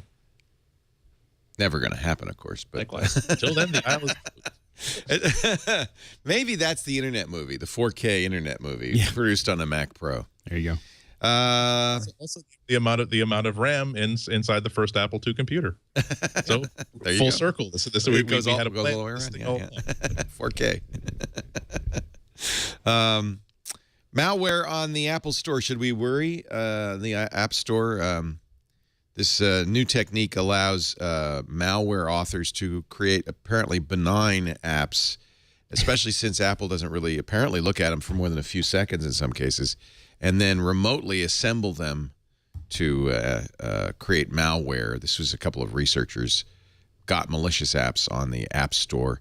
The researcher says the company's review process runs at least some programs for only a few seconds before giving the green light. This is a Georgia Tech team. Not enough, apparently, to notice that there were code fragments that later reassembled themselves into malware. We had Nick Arnott, our security writer, look into it, and he was he spoke to the Georgia Tech researchers too, and this is an incredibly difficult problem because they're basically putting a benign app into the App Store with a lot of strings that are just buried, that it would take a lot. And the App Store is a binary process. They do have mechanical checks, sorry, not mechanical, like computerized checks. Kind of scan things it. like private API. Yeah, absolutely, for private APIs. But humans actually do run the apps and check for things. But this is stuff you would never, ever find. And then they basically create their own exploit, maybe a buffer overrun exploit, and then they themselves trigger it. And they do that several times. And all those triggers combine together to make something that can, do what other apps would get rejected for, like take your contact information, or other things that can be violated within the sandbox of the App Store. They stealthed it, basically. Absolutely. And I mean, this is a problem on every platform, but it's the same old story as Mac vulnerabilities. It's just that we're so used to being bulletproof that users wouldn't expect it, and then it might be more of an emotional impact or more of a surprise for them. But I guess what I would say is that, and I've said this for a long time, that Apple's promise that the App Store is going to be clean is something they just, especially as it grows, they just can't keep. I would say cleaner, but not clean. I don't think so, frankly. And I think it's a little bit of, it sets people up in a way that, you still have to be careful. And there's no, when you have, how many apps a day are submitted to? Thousands, right? I don't know how many people work in that department, but it's going to be very difficult and only going to get more difficult to spot this stuff. Apple says we have changed some policies to make it more secure, but they don't want to talk too deeply about it. Well, I think that it's just, there's a misapprehension that Apple is somehow protecting you, and this is very difficult to do. I don't think that they can. Well, they do it better than almost anybody else, and there are some simple things they could do to improve things. You're right that it'd be so difficult to protect against this kind of a sneak, but what they could do is do something like have some form of download counts attached to that's visible to the public, because it becomes more of the burden is passed on to the consumer to figure out, is this an app I can trust? And if this version of this app has been downloaded 500,000 times and there has not been an explosion of news about how this turned into malware, that's maybe another data point that you can trust this app. But yeah, I mean, nothing's going to be safe. If someone had certain illusions destroyed by this, then that's exactly the reason why they released this information. Right. And I do think Apple, in my case, Apple. Go ahead, Chris. Oh, I was just going to say, in my case, I kind of do that on my own by looking at reviews. And so if there are no reviews on something, generally I won't download it right away. I want to. Well, but now we know that that's another flaw in the Apple Store, that there are apps that are being reviewed, but the reviews aren't showing up. And so there's that would make it more that's difficult. a disadvantage for the independent developer. Right. Of course, it's not perfect. When something's that big, it's not going to. I'm not blaming Apple. I'm just saying, you're living in a fool's paradise if you think that somehow Apple's going to protect you. We're like little Bambis though, because you're not, as a Mac user, you're just not, you don't think about it that much. I think so. Be careful what you download. Think about what you download. Download stuff from big names. Look at reviews. Don't download, crapware. And I would believe Apple suggest said also this. with iOS 7, you consider switching off the auto update feature, at least for a while. That's an interesting point. I don't, because I found apps, for example, the DirecTV app, for example, was solid, good version. The next version came out, and apparently it was bad, that they had mostly updated it to include ads and had taken away a lot of the functionality that you had to log in every single time you use the app. And so I would not have bothered to update that app, and I haven't. However, if I'm using iOS 7 and I have the option on to automatically update in the background, I'm screwed. I pick up my device, and suddenly I've got that new version. It's not good. And then I have to think about rolling back, and they don't provide you a really way to get back to where you started. Yeah, I almost never have auto update set to anything, because I always want to see. Usually I'm a little behind, and I'm quite fine being a little behind, on updates. The one thing I'd add, though, is I believe Apple said that in iOS 7, they've improved things like random address space allocation, which is part of the reason this works is because Apple's implementation of these things isn't perfect, and it gets better in iOS 7. But the thing is still the social engineering attack, because you still got to authorize or give them your stuff. And that's the hardest thing to protect against is, will I share my contacts? Will I share my location? And that is probably just an education. Apple has to get better at educating users about what they're doing. Let's take a break. When we come back, your picks, your tips of the week. Renee Ritchie is here from imore.com. Alex Lindsay from the Pixel Core. The great Chris Breen from Mac 911 at macworld.com. And fine musician as well. And Andy Anako from the Chicago Sun-Times. Great panel today. Our show brought to you by LegalZoom.com. Not a law firm. You don't need a law firm for some of the stuff that you want to do, you need to do to protect yourself. This is National Make-A-Will Month, for example. If you have kids or assets, you don't want the government to decide what happens to them if you die without a will. You want to explain ahead of time. I know maybe some people don't want to think about this, but LegalZoom makes it so easy. You don't need to go to an attorney. You can make a will within, most people finish within 20 minutes. And because it's National Make-A-Will Month, last wills are discounted 15% through the end of August. By the way, that's one of the reasons people don't do the wills, the last will thing. Right. So this sounds kind of fatal. Well, I'm going to make my last will and testament. What should we call this? We need a new name for this. Well, my grandfather actually made wills. That was part. He was a lawyer. He was a lawyer, and that was real estate and estates, and his will was definitely like a constant. Like he was updating it, I think. So that's why the last will. You didn't want the previous will, the penultimate will. Well, but it was always, it was constantly like, oh, I'm going to add this, or I bought something new. I mean, he would like manage it, ongoing. I'm not saying you need to do that, but he kept it up to date all the time because you just never know.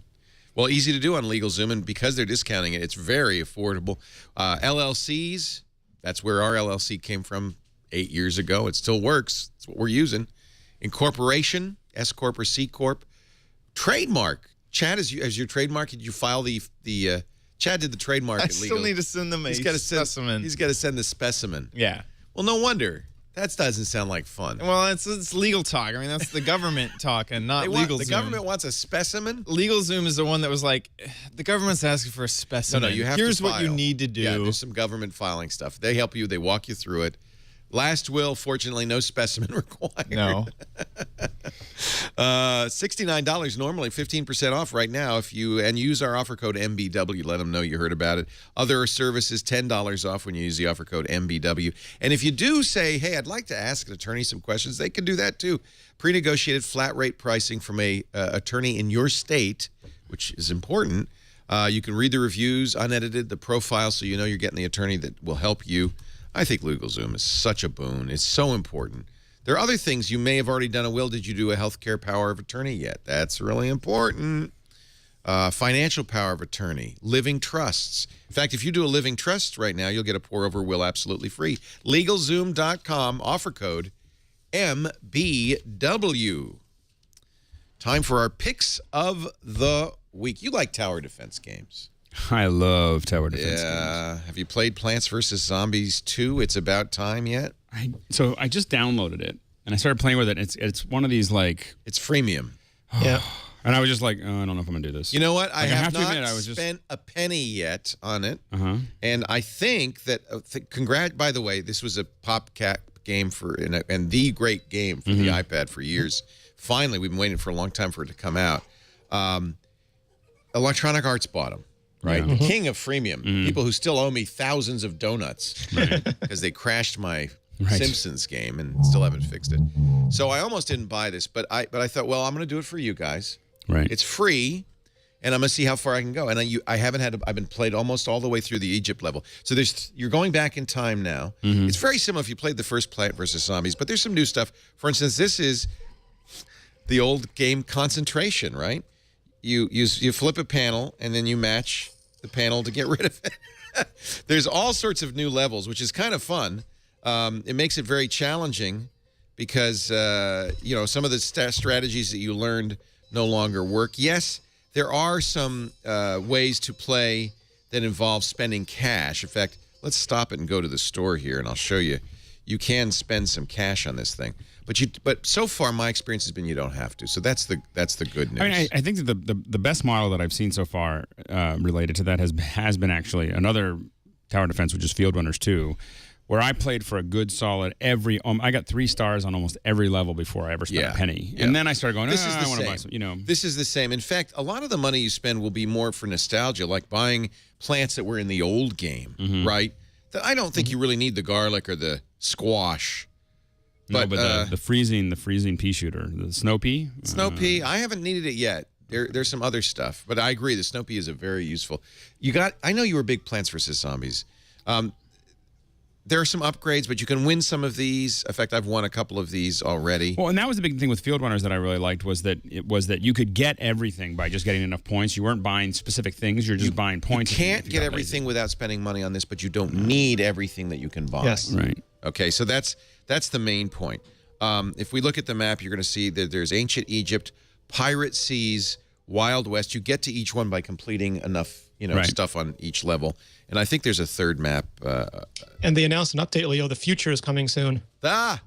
So in a way, I'm glad they did freemium because it gives them incentive to continue to update it like that. Right. And I think they did freemium right, which is you don't. I think, as far as I can tell, you don't have to spend any money. In fact, somebody was writing that said that really it just gives you cheats if you spend money. Right. And in fact, those of us who are purists will never use cheats. I'm talking to you. So I love it, and I'm going to give it 2 thumbs up. Plants vs. Zombies 2. It's about time. iOS only, iPad and iPhone. I just downloaded it. I haven't played it yet. I just started going through it, and I was like, why am I have to buy all this stuff? I'm not a big fan of freemium, especially after losing, as I said, hundreds of dollars to those jerks at Electronic Arts. Yes, I'm talking to you. However, this time, I think... You think they got it? I think it's okay. Okay. I think it's okay. Good. Hey, Chris Breen, what's your pick of the week? My pick of the week is a little app I've been using for quite some time. It's called File Browser. It's from Stratospherics software, and it's a pretty simple app. The idea is that it will allow you to browse the contents of any volumes or hard drives that are on your local network. So one of the problems we have with iOS devices is that you have a limited amount of space. Well, if I'm at home and I have an ebook library of, say, 1,000 titles that I don't want to store on my device, I can simply put them in a folder somewhere on my Mac downstairs. I launch File Browser. I tap the Browse button. It shows me all the available volumes. And then I can get into any folders I like, download them directly to my iOS device. And if File Browser can't preview it itself, and it can preview things like audio files and movies and image files, it allows me to use the open-in command. So if I have say I've gone to Project Gutenberg and I have some EPUB files or I have some Mobi files, I can download them to my device, and then I can open them either in the Kindle app or in the iBooks app.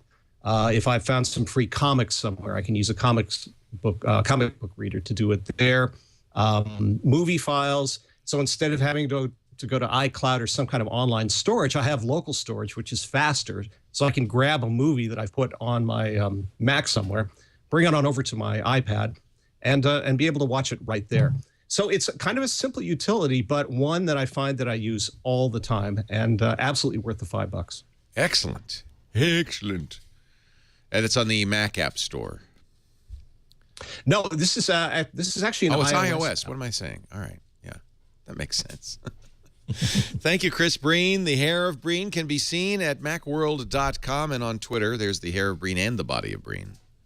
You don't do Hair of Breen. And I will say, no, I don't do Hair of Breen, but I am also a Squarespace user. I recently launched a blog there at chrisbreen.com, and it's mostly stories about my life as a musician.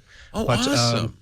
So I'll put another thumbs up for Squarespace. Awesome service. By the way, I like the icon. It's your hair. This is rapidly becoming your name, your thing. Yeah, boy, if my hair falls out, I am so You screwed. won't have anything to show for it. Cool. Nothing at all. The worst gig ever. July 1984. Oh, I got to read that one. Chris Breen's worst gig ever. Far out. Andy Anatko has heard that story. Really? Yes. Oh, yes, he has. Oh, good. Reviews of music apps as well. Chris's music stories are pretty intense and pretty wonderful. It's I have been the jerk at the party who has been like, or at the dinner table and said, Chris, tell the story about the time you went to that enclave in the woods and you had to go play. Tell that story. I'll tell half the story. That exactly what Andy said, except for it was actually an electric piano, not a. But yeah. Well, now I just sent them a link. I said, here, you can read it now, all online. And this is awesome. And I take out the. This is awesome. I'm reading stuff people say to musicians. This is great. Stop playing dance music, screamed by a mother of the bride as the band played Take 5, the Dave Brubeck jazz classic. Or how about this one? Play the Brandenburg Concerto. Which one? There are 6 of them. The one. And they're for chamber orchestra. I'm playing a piano. You can do it. You can. No, I'm sorry, I can't. It's not a work for solo piano. I'm going to walk away now, and I expect you to play it. And if you don't, I'll speak to your manager. So you played the piano at Neiman Marcus? That was my first gig in the city. I was the guy in the tuxedo up in the Rotunda restaurant for 3 years. That actually, I must have heard you. You probably did. I think everybody I tell that to said, oh, I probably heard the guy. Yes, that was me. I was that guy. Play the Brandenburg Concerto. Can you play the 1812 Overture? Yeah, I got that one too. I like the cannons and the bells. Yeah, right. You bring the cannon and I'll play it for you. Thanks to Chris, I know what a PSO is. What's that? He'll correct me if I'm wrong, but it refers to like when you're the piano player and you show up at a venue and they've told you they'll have a piano ready. It's not actually a piano; it's just a piano-shaped object. Love it. This is great. Hairbreened ideas. It's at chrisbreen.com. Chris, I'm so glad you're doing this. I am too. I was actually motivated to do it because I've been writing for the magazine app, which Glenn Fleischman is now running, and it's been a fun opportunity to write about something other than tech. And I do have a lot of stories. My last one is actually kind of sobering, but it's about the AIDS epidemic of the 80s because a lot of the people I worked with were victims of that. And so that's a story I've been wanting to tell for a long time, but wasn't sure how to do it. So that was the place to do it. I can't wait to read it. Any of us who worked in San Francisco in the 80s and early 90s really saw what a swath that disease cut. And it was just... well, I've totally bummed the show out now, so I'll... Thanks so much, Chris, for bringing us up. No, chrisbreen.com. I'm so glad you're doing this. Pittsburgh Symphony Orchestra or a piano-shaped object, apparently. Right. Patterson. Mr. Andy Anatko, what's your pick of the week, sir? I got kind of an unusual one. Before I forget, because I know I'll forget at the end, I'm doing like a special Skype talk at a user group tonight, the Sacramento Mac Nexus group. So if you are a member of that group, or if you would like to be a member of that group, slide on by. I've spoken to them in person once or twice before, by Skype once before. This is sort of a last-minute thing. So I'm after this show, I will spend the next 3 hours working out, okay, what am I going to talk about again? Oh, okay. Interesting times. I'm sure we'll have wonderful things to talk about. So I just want to make sure their site is macnexus. And you're doing that via Skype. That's cool. I'm doing that via Skype. Yeah, saves on wear and tear on the security pat downs. We should say that we are. I'm sorry. It's macnexus.org for information. Okay. We are flying Andy out, I think, for. Should you get an invitation for September 10th, and I believe you will. I believe I will. We will be flying you out to the beautiful San Francisco. Exactly. Now we'll be handing out postcards and leaflets. I'll be at Neiman Marcus playing the kazoo and slide whistle to the annoyance of people who will pay me to stop doing that. Actually, you can play the Brandenburg Concerto on the kazoo and slide whistle. It's a little known Exactly fact. right. It's just that easy. One flute in each nostril. That's how you get the harmonies, kids. That's a professional tip. And not the weirdest thing a San Francisco musician will have done in that vicinity in quite some time. No. My pick is something unusual. It's actually sort of a last minute thing because I suddenly remembered that sometimes we pick things that are not necessarily tech related, but just things that we absolutely love. This is a graphic novel by Lucy Knisley called Relish, My Life in the Kitchen, that I absolutely love.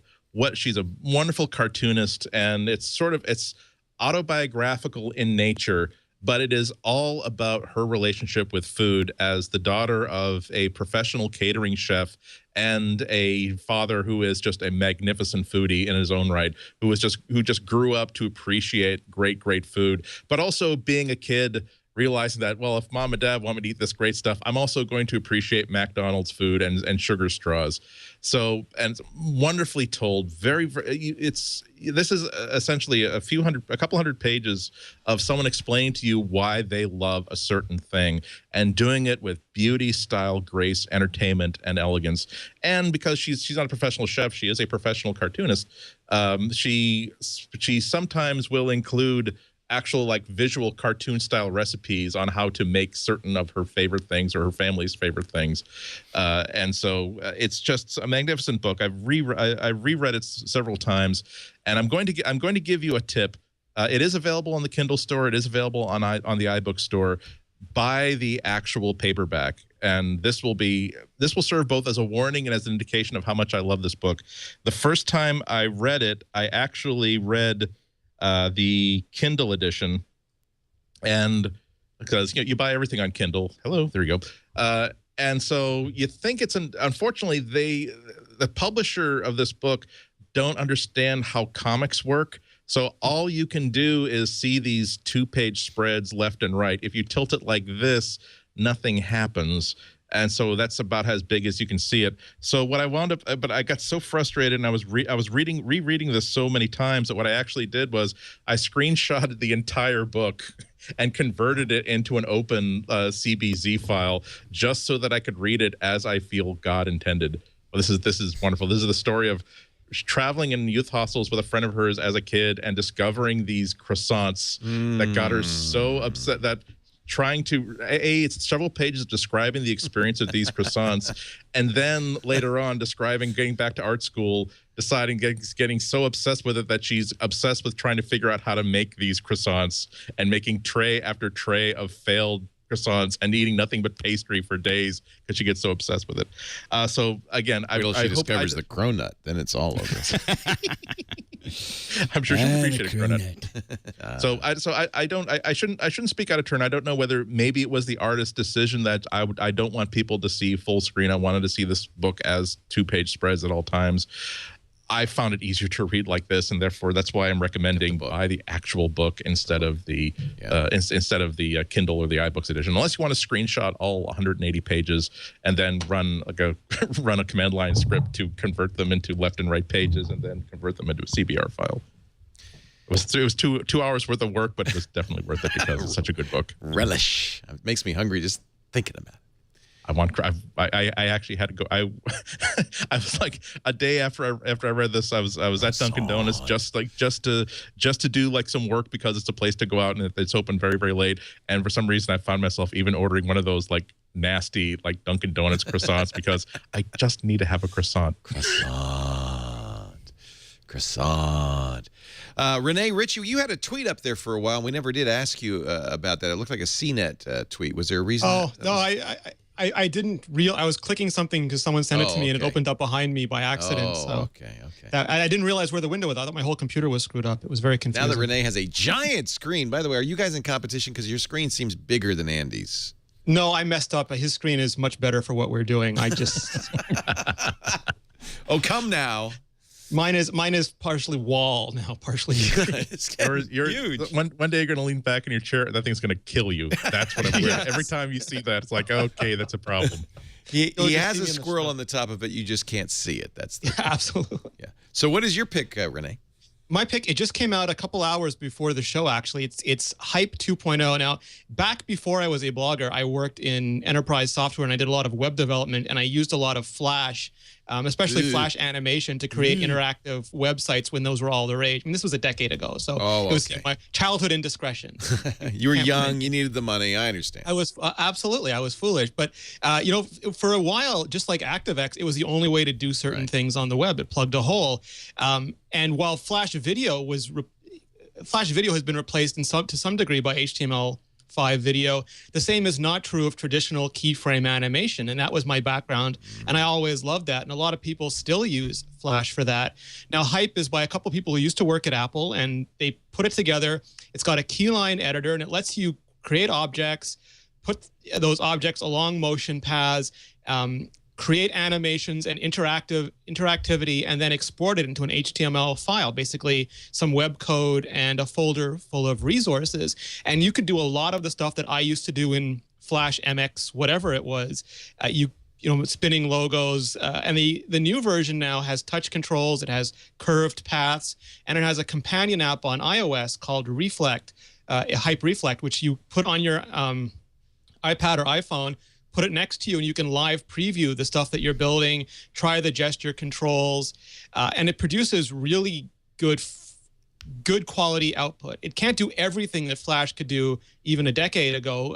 It doesn't have everything that Flash had in it, but for things like creating those dynamic web animations or timeline-based things, or even more advanced touch controls than basic HTML allows, it's really fantastic. It's integrated. It's on sale for 50% off now because the Mac App Store doesn't allow upgrades, so you have to do the upgrade for everybody. So I believe it's $30 right now, and the iOS companion app is free. And when I knew I was going to like it is that I immediately wanted to start building animations in it. I wanted to do all those little character things you used to be able to do in Flash so well. So I thought this is like the coming of age of HTML5 tools for interactive animation. Wow. Pretty cool. From Tumult, T-U-M-U-L-T. It's in the App Store. Hype. How much is it? I believe it's on sale now for $30 until September 10th, and then it'll go back to its normal price of around $60. Good. So now's the time to get it. Yeah, and that's basically the thing you're showing there. That timeline animation is one thing. It's just so easy to make stuff in this. It's crazy. It would only be useful if you're making websites, right? Yeah, I mean, unless you want to make little localized. A lot of people used Flash not just to make websites, but to do designs for games that they wanted to build. Plants vs. Zombies was a Flash game, I think. Absolutely, and people do animation. Some people made little television animation style stuff in this, and this is even for as much as it can't do everything Flash could do, it's so much more accessible. If you could do a build in PowerPoint or in Keynote, you can start building animation right in this. Yeah, very cool. Alex Lindsay, your pick of the week. So, not the Snappy. Yeah. Not the same Snappy as the one I was thinking of. Oh. Remember the parallel port camera attachment? No, I don't remember that. No. Well, no. You're not missing anything. No, this is called. So a lot of times, you want to get like an animate. You want to build an animated GIF, or you want to shoot a whole bunch of photos all at one time. And of course, the camera is a little too slow on your iPhone. This is a cool little app called Snappy Cam, and I think Ted Price, from our company, has recommended that I check it out. And it'll do 60 photos a second, and so it basically so it's like it's shooting a movie, really. Yeah. And this is for the iPhone. Yeah, this is for the iPhone, and I think I have an example here of my kids. So you can see this was. How are we going to play this? You can just roll it. Just roll your finger over the. Just show it. So can you do you have the over the shoulder, Mr. Can you just roll? So I go roll over the that this. Little, that little. Just click on that. There we go. Oh, neat. So that was it's like you're shooting a movie, but you've got all the individual images. Yeah, and I haven't gone through them to look at the resolution, but the point is that you can get all these images really quickly. You're not trying to, if you shot video, then you have to figure out how to get them out. Well, I mean, you can export it like that. I'm going to turn it into a GIF. I think would be kind of funny. An animated GIF. Yeah, a little animated GIF. I was just having, this was just me playing with it, and it was just like you just hold down the button and it just streams out a whole lot of photos. So it's that shows you how much power is in the iPhone camera that isn't tapped by the iPhone camera app. Yeah, and so it's cool. It's a cool little app. Yeah. How much? It's I think it's like I think it's $1.99. It's on the iPhone App Store. It's on the iPhone App Store. Would it work with? I guess it would work with an iPad, even if they don't have an iPad version. Yeah, they have so you use this. But you're not going to use it. I can't imagine myself using it with the. With the iPad, but this is cool. But it's you could shoot 4:3 or 1:1 or 16:9. Right. Infinite shooting, high-speed continuous shooting, 6x zoom, incredible 60 photos per second, or time lapse down to 1. Oh, it does time lapse. I haven't tried the time lapse yet. I like that. Time lapse is fun. Yeah. Yeah, I like time lapse. It's called Snappy Cam, and it's in the App Store. And that concludes this edition of MacBreak Weekly. Alex Lindsay, nice to have you back in the studio with us. I have something special for folks. Okay. You mentioned it. I think you do, but I don't really get to talk about what I do very often. And, you finally you gave us a peek under the kilt. Yeah. So there's a couple of them that I'm doing right now that I can actually show people. So if you go up to my G Plus thing, I think I wrote a. We're in a lot of meetings about Hangouts all the time, and I give all these. You've become the expert on how to do Hangouts. I've done a lot of them, but I had there's one thing there's tips for Hangouts on air, and that one's been pretty popular. But anyway, so that's all the tips that I give every time I am in a meeting. Everything you know. Well, it's not everything I know, but it's definitely what I say in every meeting. Like, this is the stuff that you want to think about. But more importantly, that this one right next to it here, this. So I don't get to show what we do very often, but a lot of times we do some pretty complex Hangouts, and so I put some behind the scenes. This was for Discovery, for Discovery Channel for Shark Week, and so it was kind of. If you want to know how the pros do it, well, this is like insane. This is not like a Hangout with your webcam, So we had a Now where is the? This is at the Baltimore Aquarium. But do you have any information? About how we didn't talk about how we did that. This is we just showed a pictures. look at it. So the other post that I put up on G Plus was how to think about these things. This was just most people who have done some production. There's our Hydroflex, which was not ours. We rented that, but that's an Epic, a red Epic plasma cannon inside of the Hydroflex. It's a complete remote control underwater camera. Because the Hangout was underwater. The Hangout was for underwater. Those who didn't see it. Yeah. So with the sharks, and we had to use a remote camera because the sharks were new, and we were concerned that they weren't trained yet not to eat the divers, and so it turned out that we had. So you can actually train sharks not to eat divers. Huh? Evidently, they just get used to them, and they just realize they're not very tasty. There's the Hydroflex underneath underneath the water. So anyway, I don't get to show that very often. We've got one coming up this Friday. We kind of do a lot of extreme stuff. So this was underwater on Friday. We're doing one with Formula One.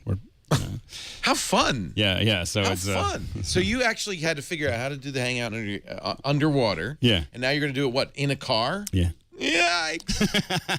While he's driving, someone's going to be in the back seat of the two-seater. They have back seats in Formula One cars. They have trainers. Oh, and so that's cool stuff. That'll be on Friday morning. So keep your eye out for that.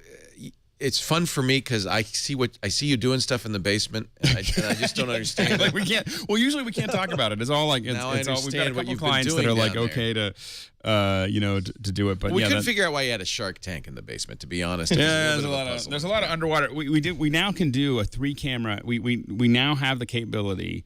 Next week we'll have the capability. We're ordering a couple pieces. Well, the capability of doing a 3-camera Hangout up to 5 miles out into the ocean, up to 200 feet down. We haven't figured out what to do with that yet, but like once we put together the capabilities. Is this like one of those Glomar Explorer things where you're telling people it's for Google Hangouts, but you're actually trying to get a Russian sub? Yes. And then I told him I will figure out how to do it underwater. Research project. Just a research for James Cameron. It's for Avatar 2. But anyway, definitely I'm going to be able to post more and more of some of these ones that we're working on. So it'll all go up on G+. I'll tweet a lot of the stuff, but I mean like that it's on G+, but that's where I'm kind of posting. Over time, Alex has become literally the world's foremost expert on how to do Google Hangouts. So, how to do crazy ones anyway. I mean, but if you can do it in a shark infested waters, you could probably do it much anywhere. Outer space. Outer space. We've done outer space. Yeah. Thank you, Alex. Chris Breen is online at chrisbreen.com. Finally, the Hair of Breen speaks. System 9 videos. He actually plays in a band with a flugelhorn. So that's another reason why you might want to go there to hear his music, see him perform. And, of course, he's the Mac Daddy, the Mac 911 column at macworld.com. Great to have you, Chris. Come back soon, if not sooner, but by September 10th, we'd love to have you in. Are you going to go to the Apple event, or you want to come up here and hang out with us? Maybe I'll come up there and hang out with you guys. You're fun. You're fun. Bring your album art.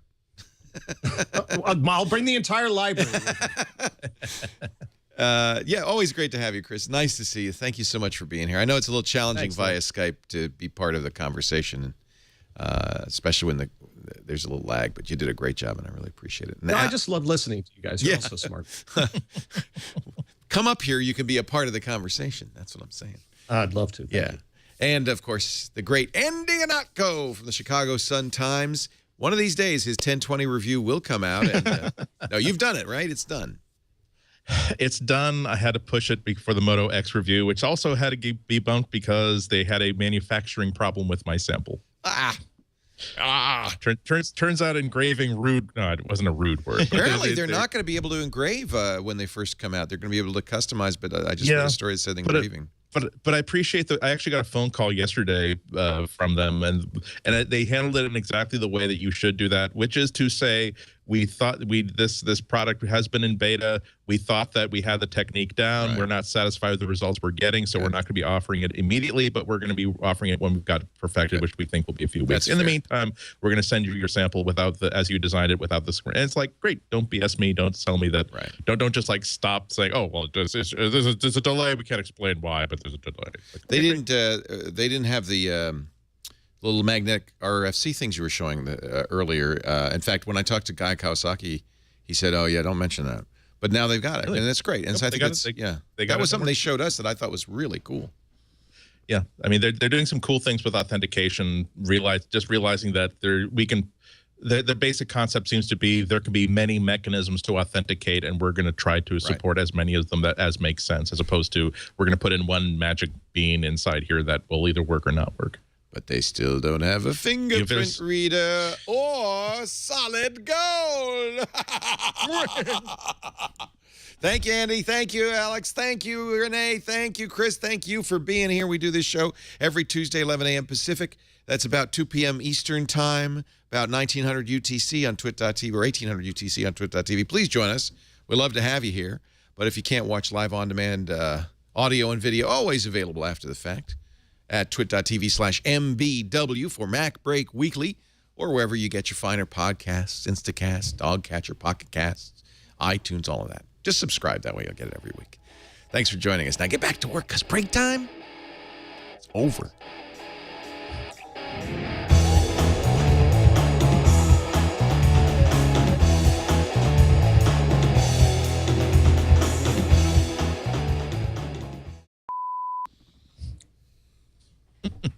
That would have been such a good demo. That would have been such a good demo of that iPhone app. Oh yeah.